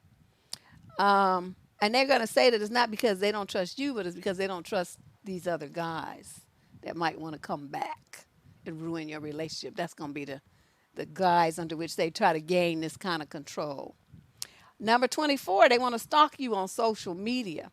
They follow all your accounts. They always know what you're up to. And you young ones who like to post all your business online, you need to stop doing that. Because these guys, man, so if they look on the pictures and they see that you somewhere where you didn't tell them that you was going to be, they're going to be like all in their feelings about it. Well, you didn't tell me that you were going to be there. And most of you like, oh, I just was hanging out. You start offering excuses. Instead of just saying, I don't need to check in with you, nigga. You ain't my daddy. I go where I go because I'm a grown-ass woman. And then, you don't feed into it. Well, who is that? And why are you grinning so hard? And why you not with all of them? Who is all? I don't know them people. No, and you never will. You know why? Because you're going to keep acting like this, and you and I are going to be broken up. So you'll never meet them. That's what's going to happen.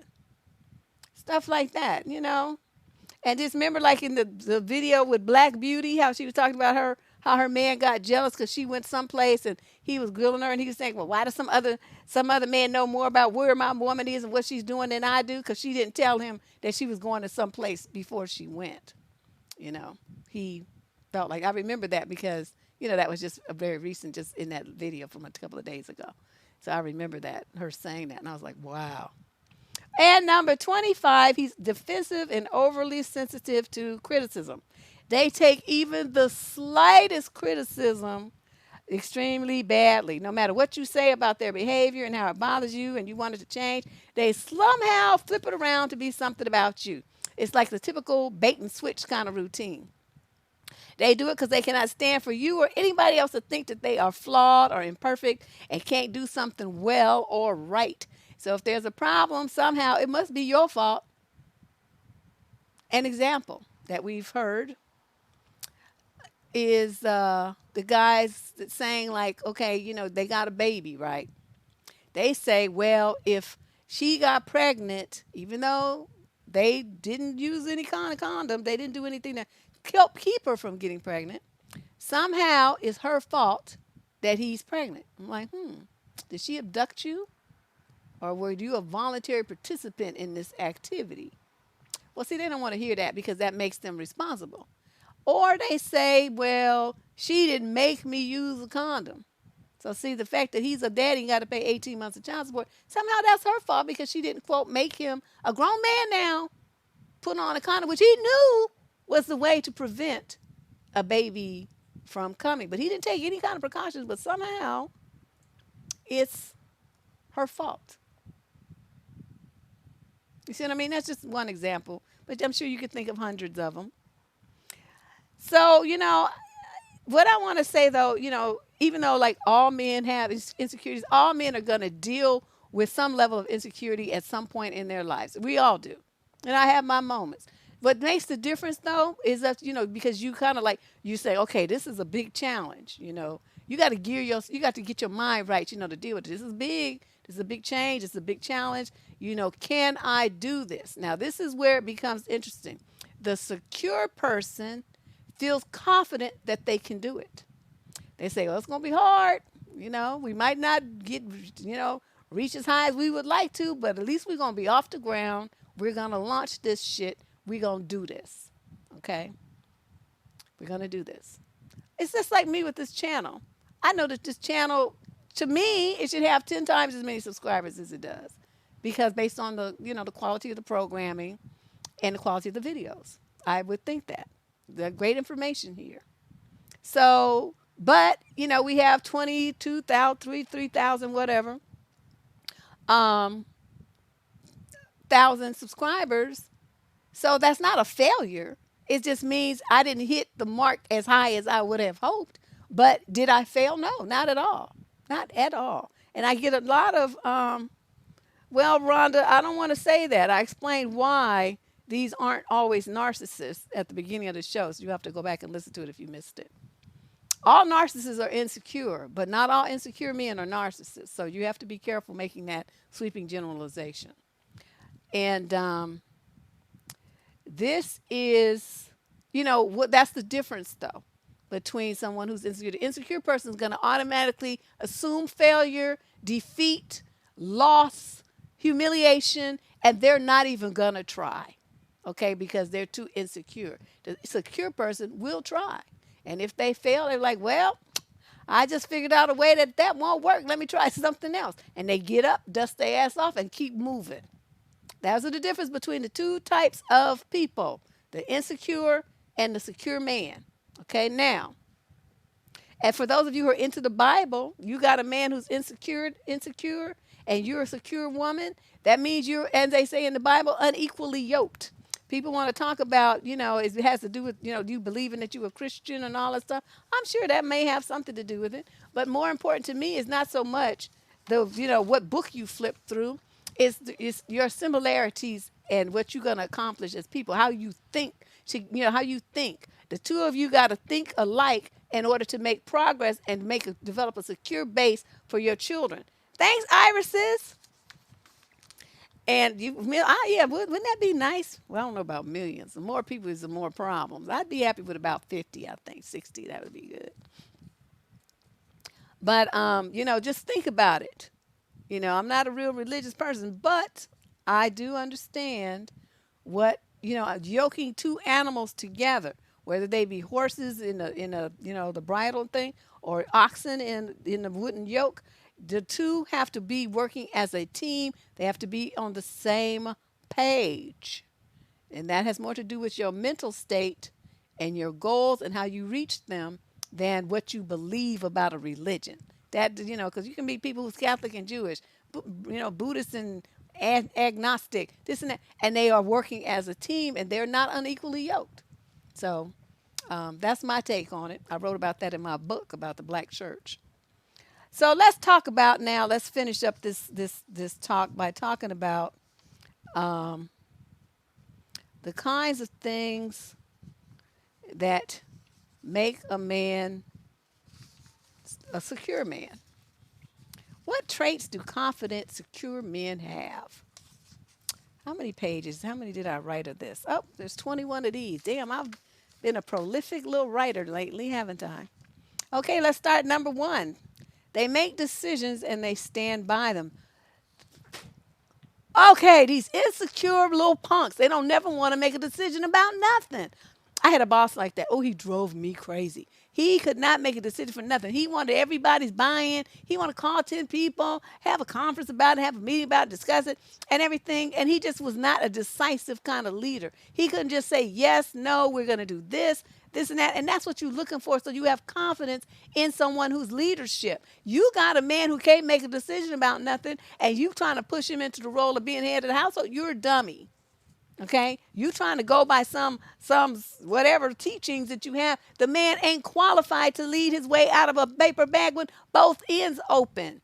He can't make a decision. Well, which end should we go? Oh, I don't know. Should we go right? Should we go left? Oh, I don't know. I don't know. Honey, you decide.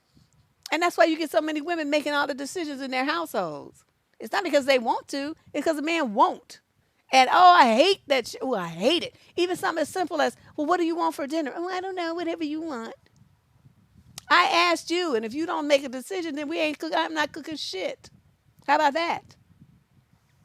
And then mainly to, um, when they make a decision, you got to have a guy who's going to make a decision where he does not compromise his morals and values. Where you have to have belief in him. This is his stance on stuff. I know this is it. This man is, he's like, this is his backbone. This is who he is as a man.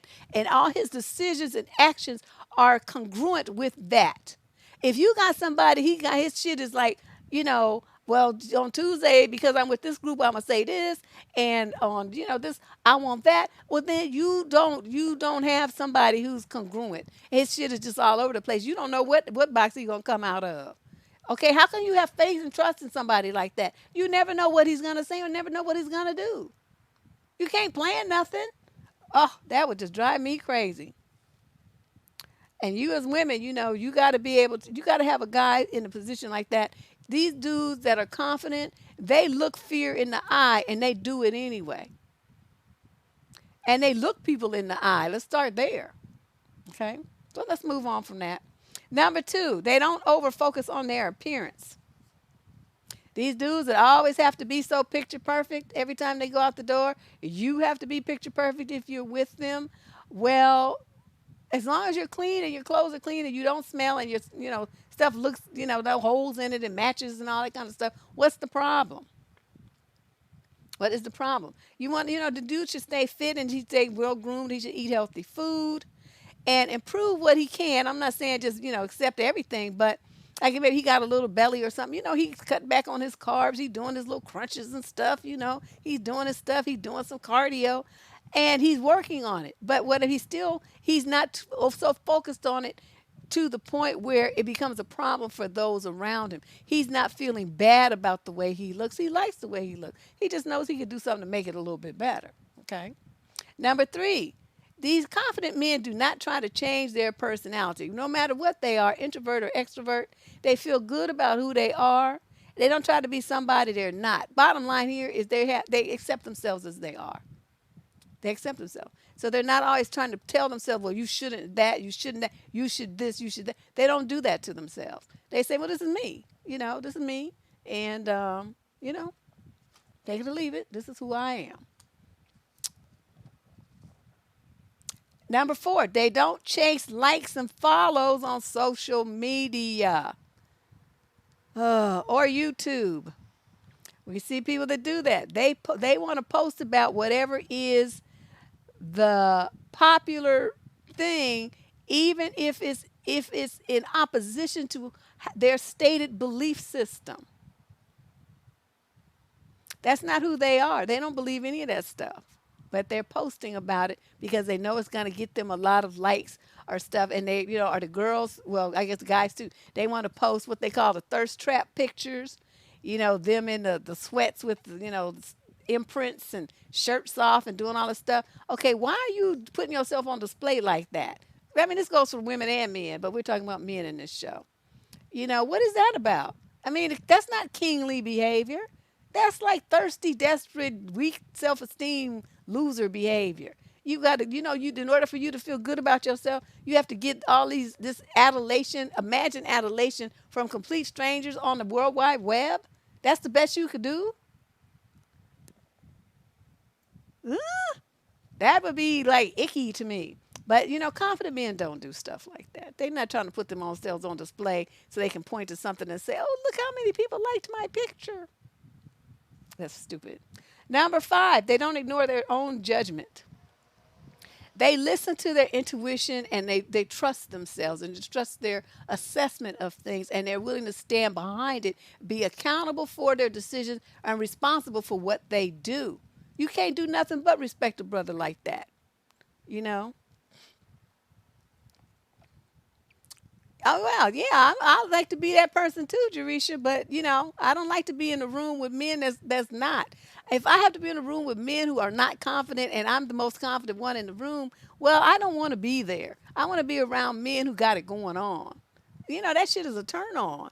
You got these men sitting there looking all scared and stuff. Oh, I'm telling you, that just is a turn off. I don't like that. So,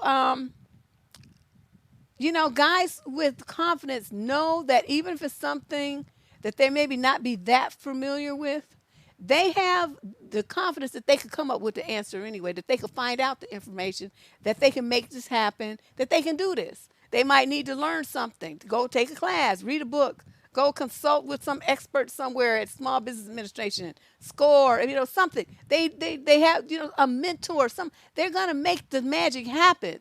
And they have the belief in themselves that they can do that. And they just know there may be some steps they have to take to do it, but they're gonna do it and they're not afraid to do it. Not the scary cat, insecure man. He ain't gonna do shit. Oh yes, it would be. You guys hit the like button before you leave today. Hit that like button. Perhaps hit that share button too. Um, Number 6, they don't put other people down to feel good about themselves. Only the lowest of the low self-esteem person has to put other people down to try to stand on their head to feel better about themselves. You can't up nobody because you too jealous and insecure about them looking better than you. Those are the worst kind of people. You got to make negative comments about somebody. Oh, she thinks she cute. Or he think he all that because he got the newest car, he got this and that, or he got this degree, or he got a contract to play college ball or something. And you can see a lot of these has this happens every summer. I used to track it. The kids that come from these rough areas, and they get like a full ride scholarship, and of course their parents are proud. They bragging all over the place, tell everybody their kid got this magnificent scholarship and is going to leave to go to the school. Them kids get killed every summer. And you know who they get killed by? Jealous other people.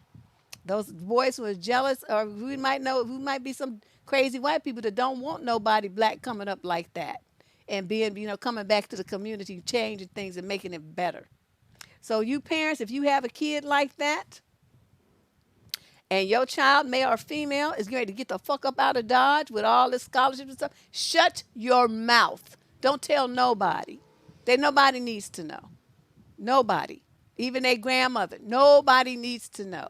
Okay? You just let the kid go off and do their thing. And warn your child about telling everybody too, because these things happen. Your child becomes a target for people who are insecure and jealous. And you parents are just like, oh my God, you want to get on the phone and post it on social media and just tell everybody because you're so proud, but you're not thinking about the dangers and the risks that you're putting your child in from people like this that want to destroy you if you're doing better than them. Stop it. Especially the ones in the hood. The people are just people, they just, people are desperate. And when people are desperate, a lot of times they lose their sense, their morals and values have to kind of go push to the side because they're trying to survive. And if they see somebody getting ready to get out, and all the opportunities they wanted for themselves, they didn't get any of them, but your child gets all of them, your child is going to be the focus of their rage. You don't get it. Stop talking. Keep your mouth shut. Your child gets a full ride, a bunch of scholarships and stuff. You want to put it in the fucking newspaper and just tell everybody. That is just the dumbest thing. You say that after the kid graduates and is an adult. Oh, yes, well, we didn't want anyone to know, but, 4 years ago, this is what happened. That's when you tell it. Yeah, they got big ass mouths. They just want to be telling all their kids' business and putting their kids in danger. It's just terrible. Okay, number 7. Don't dominate conversations. Confident men don't dominate conversations. Neither do they try to talk over everybody. They feel like everybody has something of value. They want to learn from other people. If the other people ask them something, they will share their knowledge. They don't talk over people. They don't interrupt people. They don't try to one up people. They don't try to feel like, well, I know more about it than you. I'm better at it. I'm best. I'm this. You will never hear that from somebody who's confident. These are the dudes that sit there quietly observing, listening, nodding, smiling here and there. They ain't saying much. They're taking everything in. Okay, I like men like that. I hate when motherfuckers always running their damn mouths. Shut up. Be the strong, silent type. Don't say nothing. Just sitting there look sexy. Okay? Look like a man. Look hunky. And then women will come to you. But you running your mouth out, got some shit to say, and most of the shit that they say, men say is stupid anyway. It's a turn off. Stop talking. So, and I think, when men are confident, like they want to know, they want to hear what you have to say. What's exciting to you? What are you passionate about? They want to hear that. And they like, it's a way to have a conversation with people. It's like a back and forth thing, not just this one-sided narration that people like to call a conversation, where they talk and you just sit listening like you poor people have to do with me. But this is a different format, though. Yes, good listening skills. That is very right. Thanks, Black Magic Woman. Yeah. You did, Kay Daniels? Well, what part did you need to hear so bad? That's really interesting. I'm curious to know that. If you could type that in there, because I'm all ears. Okay, we okay. Oh shoot. Number 9, confident men do not cling to people. They stand on their own 2 feet. They ain't trying to lean on nobody. If they need help, they know how to ask for it and stuff. I'm not saying that, but they're not leaning on you. They're not dependent on you. They enjoy other people, but they enjoy their own company just as much. They enjoy being in new social settings or old social settings. They're just cool people. They cool even to be by themselves because they just, they know that's the time for some self-reflection and self-development. They don't need to be surrounded by people all the time. Yeah, I know. But I just thought of it when it came. Since she says this, but this is your shit, Deb. It's a different situation. That's true. But I'm just saying it was, the concept where the conversation is one-sided is kind of the same. Number 10, confident men don't wait for permission to act. Like this guy, well, she won't let me lead. You a bitch. That's what you are. You know what? Leaders don't ask permission to lead. They just got their shit so tight that everybody falls in behind them because the program is the wonderful one to be involved in. That's leadership. Okay? She won't let me lead. And you got a woman you always looking at for other people to tell you what to do and how to do it, where they say, well, teach us how to lead. I saw a guy say that on my wall or some Facebook maybe. I don't remember where I saw it. But he's up there, well, you women are complaining about us not being leaders. Teach us how to lead, he says. I was like, what? Where they do that at? Some woman with one, they teaching a man how to lead her. That's like being on your job, right? And you the one that's got the position, and they bring in some person and they tell you to train that person to be your supervisor. Fuck that. You can kiss the inside of my ass. I'm not doing that. I quit a job just like that, but they asked me to do that. Brought in this crazy ass white girl just because she had been with the company for a long time. The bitch didn't know shit. And they wanted me to teach her. Now, when I went into the job, I didn't know shit either, but I have enough intelligence to find stuff out, and I made it happen. So by the time I'd been there for a few months, I knew everything, and I changed the stuff that I didn't like, okay? Then she come and they had promised me this promotion, and then they didn't want to give it to me. They wanted me to give it to somebody who didn't even know what the fuck she was doing. And they wanted me to train her. You know what I did? I said, hell no, I'm not doing that. And they were like, well, you have to. I'm like, I got my purse and walked out the door. Now, that's about what I have to do. Go home. I figured it out. That bitch can figure it out too. I gave no fucks, but what they didn't know is I already felt the tide changing. And so I had already lined me up another job. So that was like on a Thursday. Started my new job on Monday. They never knew. I never said a word. I just left. See, that's why it's like you got to be astute so you can make moves. Make moves. And if I didn't have another one lined up, I had money in the bank. See, so I didn't have to do. I didn't feel pressured to stay there and train that white girl to do shit to be my boss. Bitch, how you gonna be my boss trying to tell me what to do and I got to teach you? What kind of shit is that? Where they do that at? I was like, no. Exactly. And believe me, I partied it up too. You got to have your money and your credit up. Y'all stop buying expensive stuff and save your money. That's one thing that's really hard. Well, I like my designer bags. I like my nice things. Don't you like to have money in the bank more than things? I mean, things, somebody can come in your house and steal them. Your house burned down, all your shit's gone. Guess what? Your money's still in the bank, though. And if you got insurance policy, proper insurance policies, you can get all that shit back. You don't worry about shit. You don't worry about things. You know, I'm just saying. So, yeah, don't be as the confident men don't be asking, well, can I? Should I? They don't wait for other people. They do it themselves. They get out in the front. Number 11, they don't seek happiness from the outside. They're not looking for you to give them nothing to make them define what they are, who they are, or their happiness in themselves. A brother who's confident is gonna be happy 24/7 because he know he the shit. He got his shit going. His mind is active. His mind is positive. He's making things happen in his head. He's already plotting his next move, and he knows he got the confidence and the skills and the ability to make it happen. That's what he got going on, and that's what his belief is in himself. Men like that are so fucking attractive to me. I just be following them down the street. I'm telling you, like, oh my God, can I just stand next to you, mister? I'm just saying, that kind of thing, when you see a guy exude that, it's just so exciting because most of them don't have it.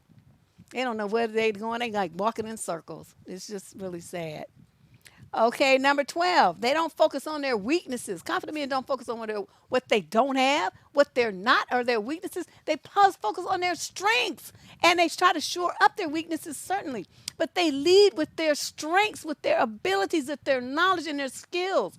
And you got the guys who don't have any confidence. They're going to always lead with their weaknesses. Oh, I don't know nothing about that. I don't know how to do that. I ain't never seen that. I don't know who do that. Where I just stop talking. Stop talking. Don't say nothing. That drives me crazy. So that's the difference. If you got a guy when you ask him to try to do something new, and the first thing out of his mouth is why it won't work, why he can't do it, why it's gonna fail. You got a loser on your hands. You need to dump him. Get rid of him. Fucking loser. Low self-esteem having, no confidence having, fuck. You just, them kind of dudes drain you. Because you feel like, ladies, this is what happens, right? You got your shit together. You pretty got your shit together, right? And then you get this dude, and he seem to have his shit together. But as you get with him, you find out that he really doesn't, and that he always needs all his propping up and validation. And he's basically the energy that you would be having, to be using rather, to propel yourself forward. You have to give a lot of it to him. You have to give some of it to him. And you have to do that because you love him. Of course, you don't want to, leave him behind. So you're trying to use your energy to push him forward, right? So instead of say you give him half of it. Okay, so now you're not moving as forward as fast as you should be or as far as you should be because you diverted your attention over there. Whereas if you had a man who was just like you, and was like confident and willing to roll his sleeves up and let's get this shit going. Let's make this shit happen. Y'all gonna get in sync like two horses. Like, remember them ponies from the Pony Express? And your wagon is gonna fly. Your kids in the wagon, your mama, your widowed mama, his widowed mama, whatever, his old daddy, widower dad, whatever, whoever y'all carrying, they gonna be in the wagon that you two of you are pulling. Because they're too weak or too old or too sick or whatever to pull themselves. You carrying them. That's fine. That's your family. That's your blood. And you two motherfuckers is like, and everybody going where they need to go real fast. Straight there. That's why you do not divert energy on some loser energy sucking fucker because you're not going to go where you need to go worrying about his ass. Just weighing you down. And I know a lot of y'all in love with men like that. And you know what? Deb loves Deb too much for that. If I see you slowing me down, you got to go. You got to go. I wish I had some horses to do the visual. If I had more graphic skills, I could have put a slide up there. But y'all know what I'm talking about. You got two people pulling and running as hard as they can, and they both of equal strength and abilities. Your wagon is going places far and wide and fast. Whereas you diverting your energy, slowing down to wait for that one to try to catch up and walking and creeping at a pace while that one crawls on the ground like a fucking snail. I'm not doing that. You just go at your little snaily pace over there somewhere by yourself because I got to go.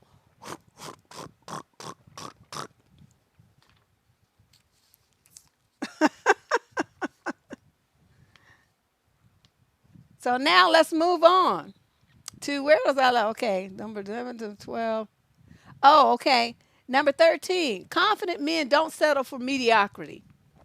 They don't settle for mediocrity. It's never just good enough or that's just, that's okay. That'll work. That's fine. They don't do that. It has to be what their dreams are made of or damn near close or it's just not good enough. They got to do it again. They got to do it over. They got to do it better. They envision what they want. Okay. They demand excellence of themselves as well as those around them. So it's not a double standard where they have a different set of standards for other people than they do of themselves. It's, they push themselves to be excellent. They expect you to do the same. If you can't be on the team. It's just not going to happen. But they set a bar high. They know that the only way that they're going to get what they want is by being their best self. So they set that bar high and then they strive for greatness. And somebody that can be very inspiring, They can be very inspiring and help you do that, it's like a role model for you to do the same. Because a lot of you have never had somebody like that in your life, that was that much of a superstar and really that, determined and not focused on loss and fear. They're focused on being a winner. So that's one thing. Another, Iris is another tip. Dusty energy vampires. Yes, that is a perfect way to describe them. Number 14, they don't neglect their skills. Okay. Low self-confidence comes from not having skills and self-training because you don't know how to do anything. But if you commit time and energy to advance your education and improve your skills and improve your experience and get more training and stuff, then you can become more confident. But the people who lack confidence are too afraid to even do that because they're afraid they're going to fail. So it becomes a self-fulfilling prophecy of negativity. It's really sad when you think about it. Number 15, confident men don't need constant praise. They don't need that. They don't need constant praise. They don't need somebody always telling them how wonderful they are, how awesome they are, and all of that. They don't need that. They already know that. It's like you telling them, it's like, baby, I just want you to know, I really think that you're just a fucking awesome motherfucker. Okay, something like that said in the heat of the moment, he might be amenable to something like that. But just like wanting to just walk around talking about, oh my God, you're just so awesome. The way you brush your teeth is the best. The way that you cook pork chops is just so wonderful. Oh my God, I've never tasted anything so wonderful. You make the best martinis in the world. Stuff like that. They don't need all that. They just say, you're blowing smoke up my ass. Go sit down somewhere. Number 16, they don't resist learning new things. Confident people are lifelong learners. You see these confident people that like they raise their kids and stuff, and then they hear these old men and old women in their 60s, 50s, 60s just getting their college degrees, deciding they want to become a doctor and stuff like that. You people who maybe not even don't have that much formal education, but they stay at the library. They stay reading and learning and growing and advancing their minds. The more you know, the more confident you can become that you can handle different things, the challenges that life throws at you. That's how confident men are. They are constantly learning. They don't ever just stay stuck on stupid with the same mindset that they had when they was 18. It's just crazy. They don't have this thing about, what's right or best and it's like locked in stone. They're open to, because as society changes, the world changes, our concepts have to adjust as well. You still gonna have a very firm boundary about what's right and what's wrong, but different things start to impact that, and there sometimes becomes some gray areas that you have to consider, and make those determinations. But they have the confidence that they can do that. Number 17, they don't get too comfortable. They don't get stagnant. Let's put it that way.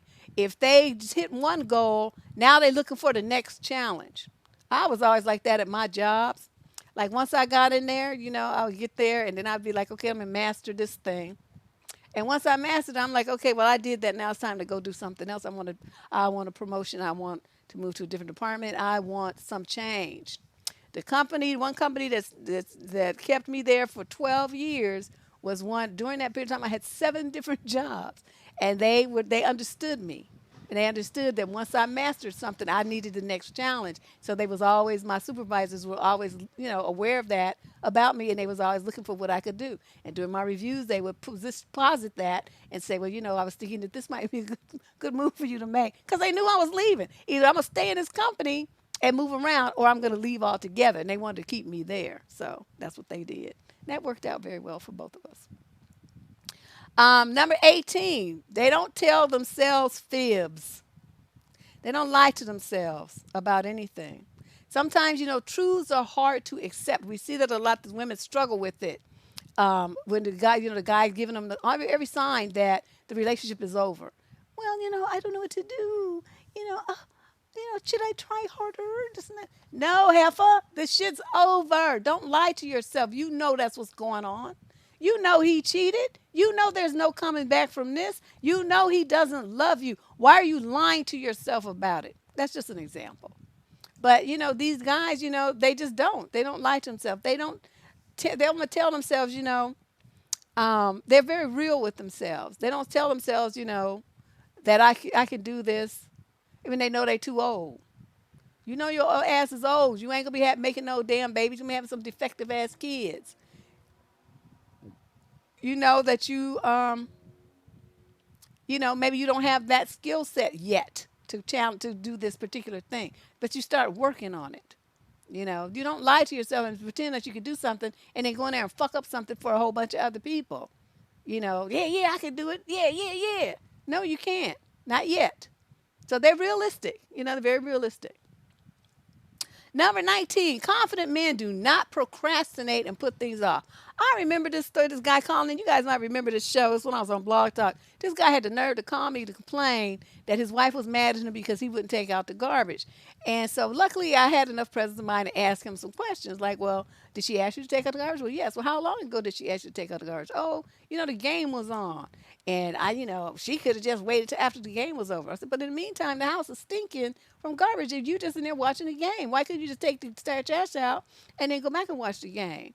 Well, this and that, blah, blah, blah. So he was basically complaining because she would get upset when she would ask him to do something. He wouldn't do it on a timely basis. He would do it when he fucking pleased. And I basically told him that's not how it works. You need to do it right away when she asks you. And then all the stuff you talking about, her nagging and all that stuff, none of that would happen because it would have been done. And you could enjoy the game in peace. You don't even understand your role in this. I thought he was hella stupid. But, procrastination in a situation where you have something, you having a very important task to do, especially if other people are depending on you, the confident man is going to handle his business. He's going to handle his shit. Because if those other people are dependent on him to do that so they can do what they need to do, he's going to make sure that his role is, his part in that is done. He's not going to put it off because of laziness or fear of change or fear of failure or even sometimes fear of success is thrown in there too. They don't put things off waiting for the right time or the perfect situation, the perfect circumstances, and they believe in themselves enough to know today is the goddamn day that's going to happen. Today is the day. Okay? That's the confident man. We're going to do it today. That's what he's going to tell you. Number 20, they don't force their views on other people. They don't try to do that. If you're a confident person, you believe what you believe because you believe it. You don't need other people's buy-in. You don't need other people to like it. You don't need other people to say that they agree with you. You don't care about all that. It works for you because you're the only one that, that it matters to.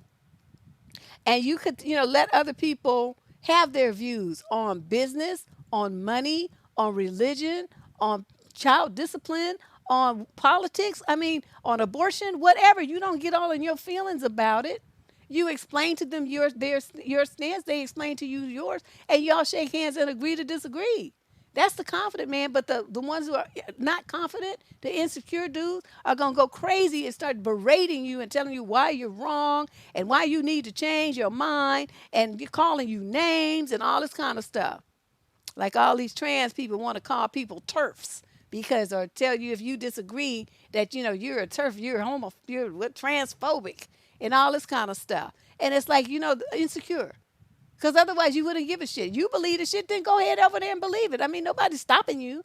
But you to try to force other people by guilting them and name calling them into thinking like you, that's some low self-esteem, insecure stuff happening. They need all these people to agree with them in order to feel good about their stupid ass decision. That's what that is. So that's just an example that came to mind. And the final one is number 21. Confident men do not compromise their values. Whatever their core values are like your foundational principles for how you operate your life. Okay. And if you sacrifice those things under any circumstances, you're not being true to yourself. When you're not true to yourself, you don't honor yourself, you're not respecting yourself, you end up with low self-esteem, and because you know that you're not treating yourself with respect. Confident people will never do that. They'll never do that. No matter how hard it is, how challenging it is in the situation, they might be the only one who thinks something or the only one who holds a certain position, but they're not gonna back down because it's just wrong and they know it's wrong. Now let me tell you an example of this. Okay, so you have a son. This happens too. I remember the story. Young girl going down the street. She had this male friend, and she'd been friends with since they was in diapers. They were about 14 at the time. He's with a couple of his friends. The friends decided to abduct the little girl and assault her. Now this guy is her friend, supposed to be family friend, and so he joins in on the assault. And she asked him why he was doing that to her. And his feeling was, well, I need to fit in with all these guys. So see what happened there. Thank you, Serene. And he has such low confidence that he needed to feel like he was part of that group more than he needed to stand up for what he knew his parents had taught him, his value system, which is you do not assault anybody, and you especially do not hurt a friend. That's your like a sister. You're supposed to be protecting her. He threw that to the wind in that moment because he wanted to be a part of what these other dudes was talking about, and hurt that girl, hurt his family, hurt her family, and then ended up in juvie. So I mean, just stupid. So that's why you one thing I think as a parent you got to instill a sense of belief in yourself and what your moral codes are for your family early in your children. Ooh, excuse me. There's no deviation from that.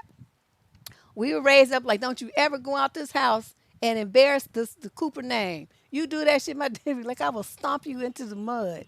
And so, we was like, he was a strong man. This is a guy who used to carry refrigerators on his back. So, we wasn't fucking with him. We was not fucking with that man. So he said, don't you do it. Well, you bet, Dad. We will not do it. And I don't know about my brothers, but I know I didn't. So I hope you guys, learned a lot from this. And, like I said, remember, there is a spectrum of insecurity. All men have insecurities. Some of them have a lot more than others. Some insecurities are situational. Like I might be, reasonably confident, but this one thing or two things, makes him feel really super insecure.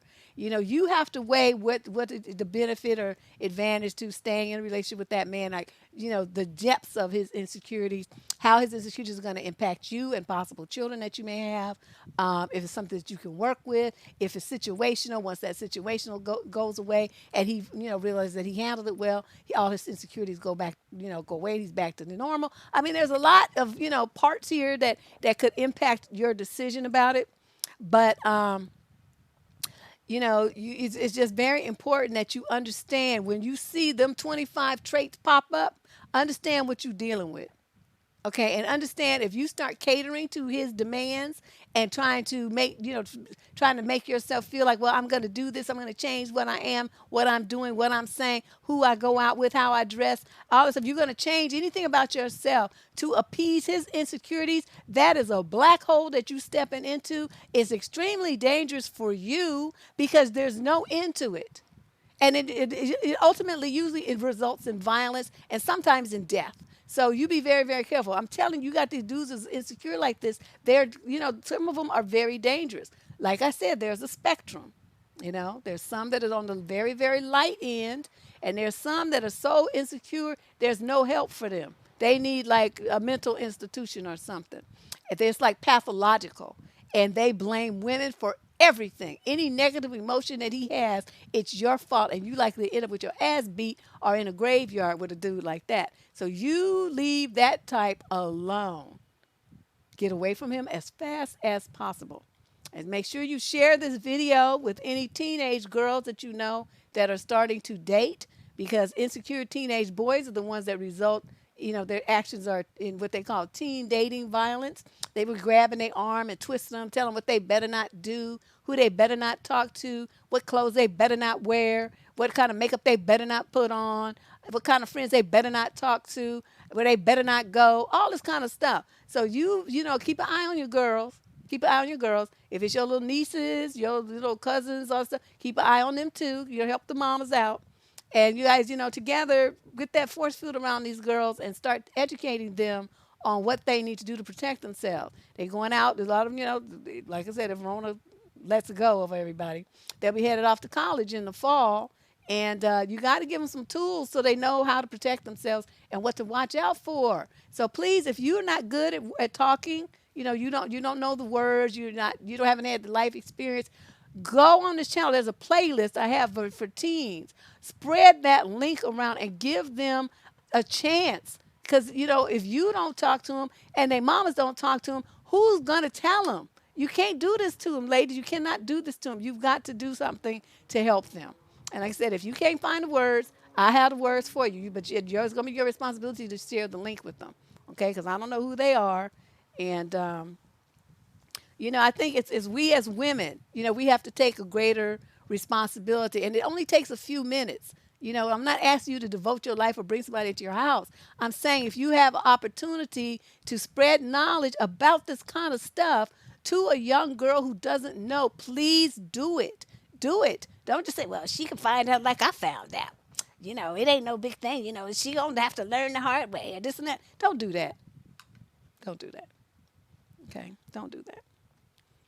All right. It will save a lot of girls, but you guys got to help me get it into their hands. I don't really hang around with young girls. I got information for them, but other than my little cousins, I don't really know any. So I think this is going to have to be a group effort. And a lot of you have teenage daughters, and or teachers and stuff. I mean, you guys are you have relatives in your families, in your neighborhood, your kids' friends, stuff like that. Just make sure that they understand what they need to be looking out for to protect themselves before they go back to school in the fall. They're going to be dating. They need some tools to make sure that they, can handle it well. All right? That's what I got to say. Where's my thing over here? But we'll be back on Tuesday. Yes. Back on Tuesday. I got a couple of more interviews to do for the My Dramatic Relationship with a Narc series. And then we'll be back on Tuesday with What the Fuck Tuesday as usual. You guys have been as fabulous as you always are. Thank you, everybody, for the Super Chat donations. Thank you all, my Patreon subscribers, and everyone who voted a like and a share. I appreciate your help with the channel. I'll see you all on Tuesday. You guys go out and have a wonderful, wonderful evening. Bye-bye.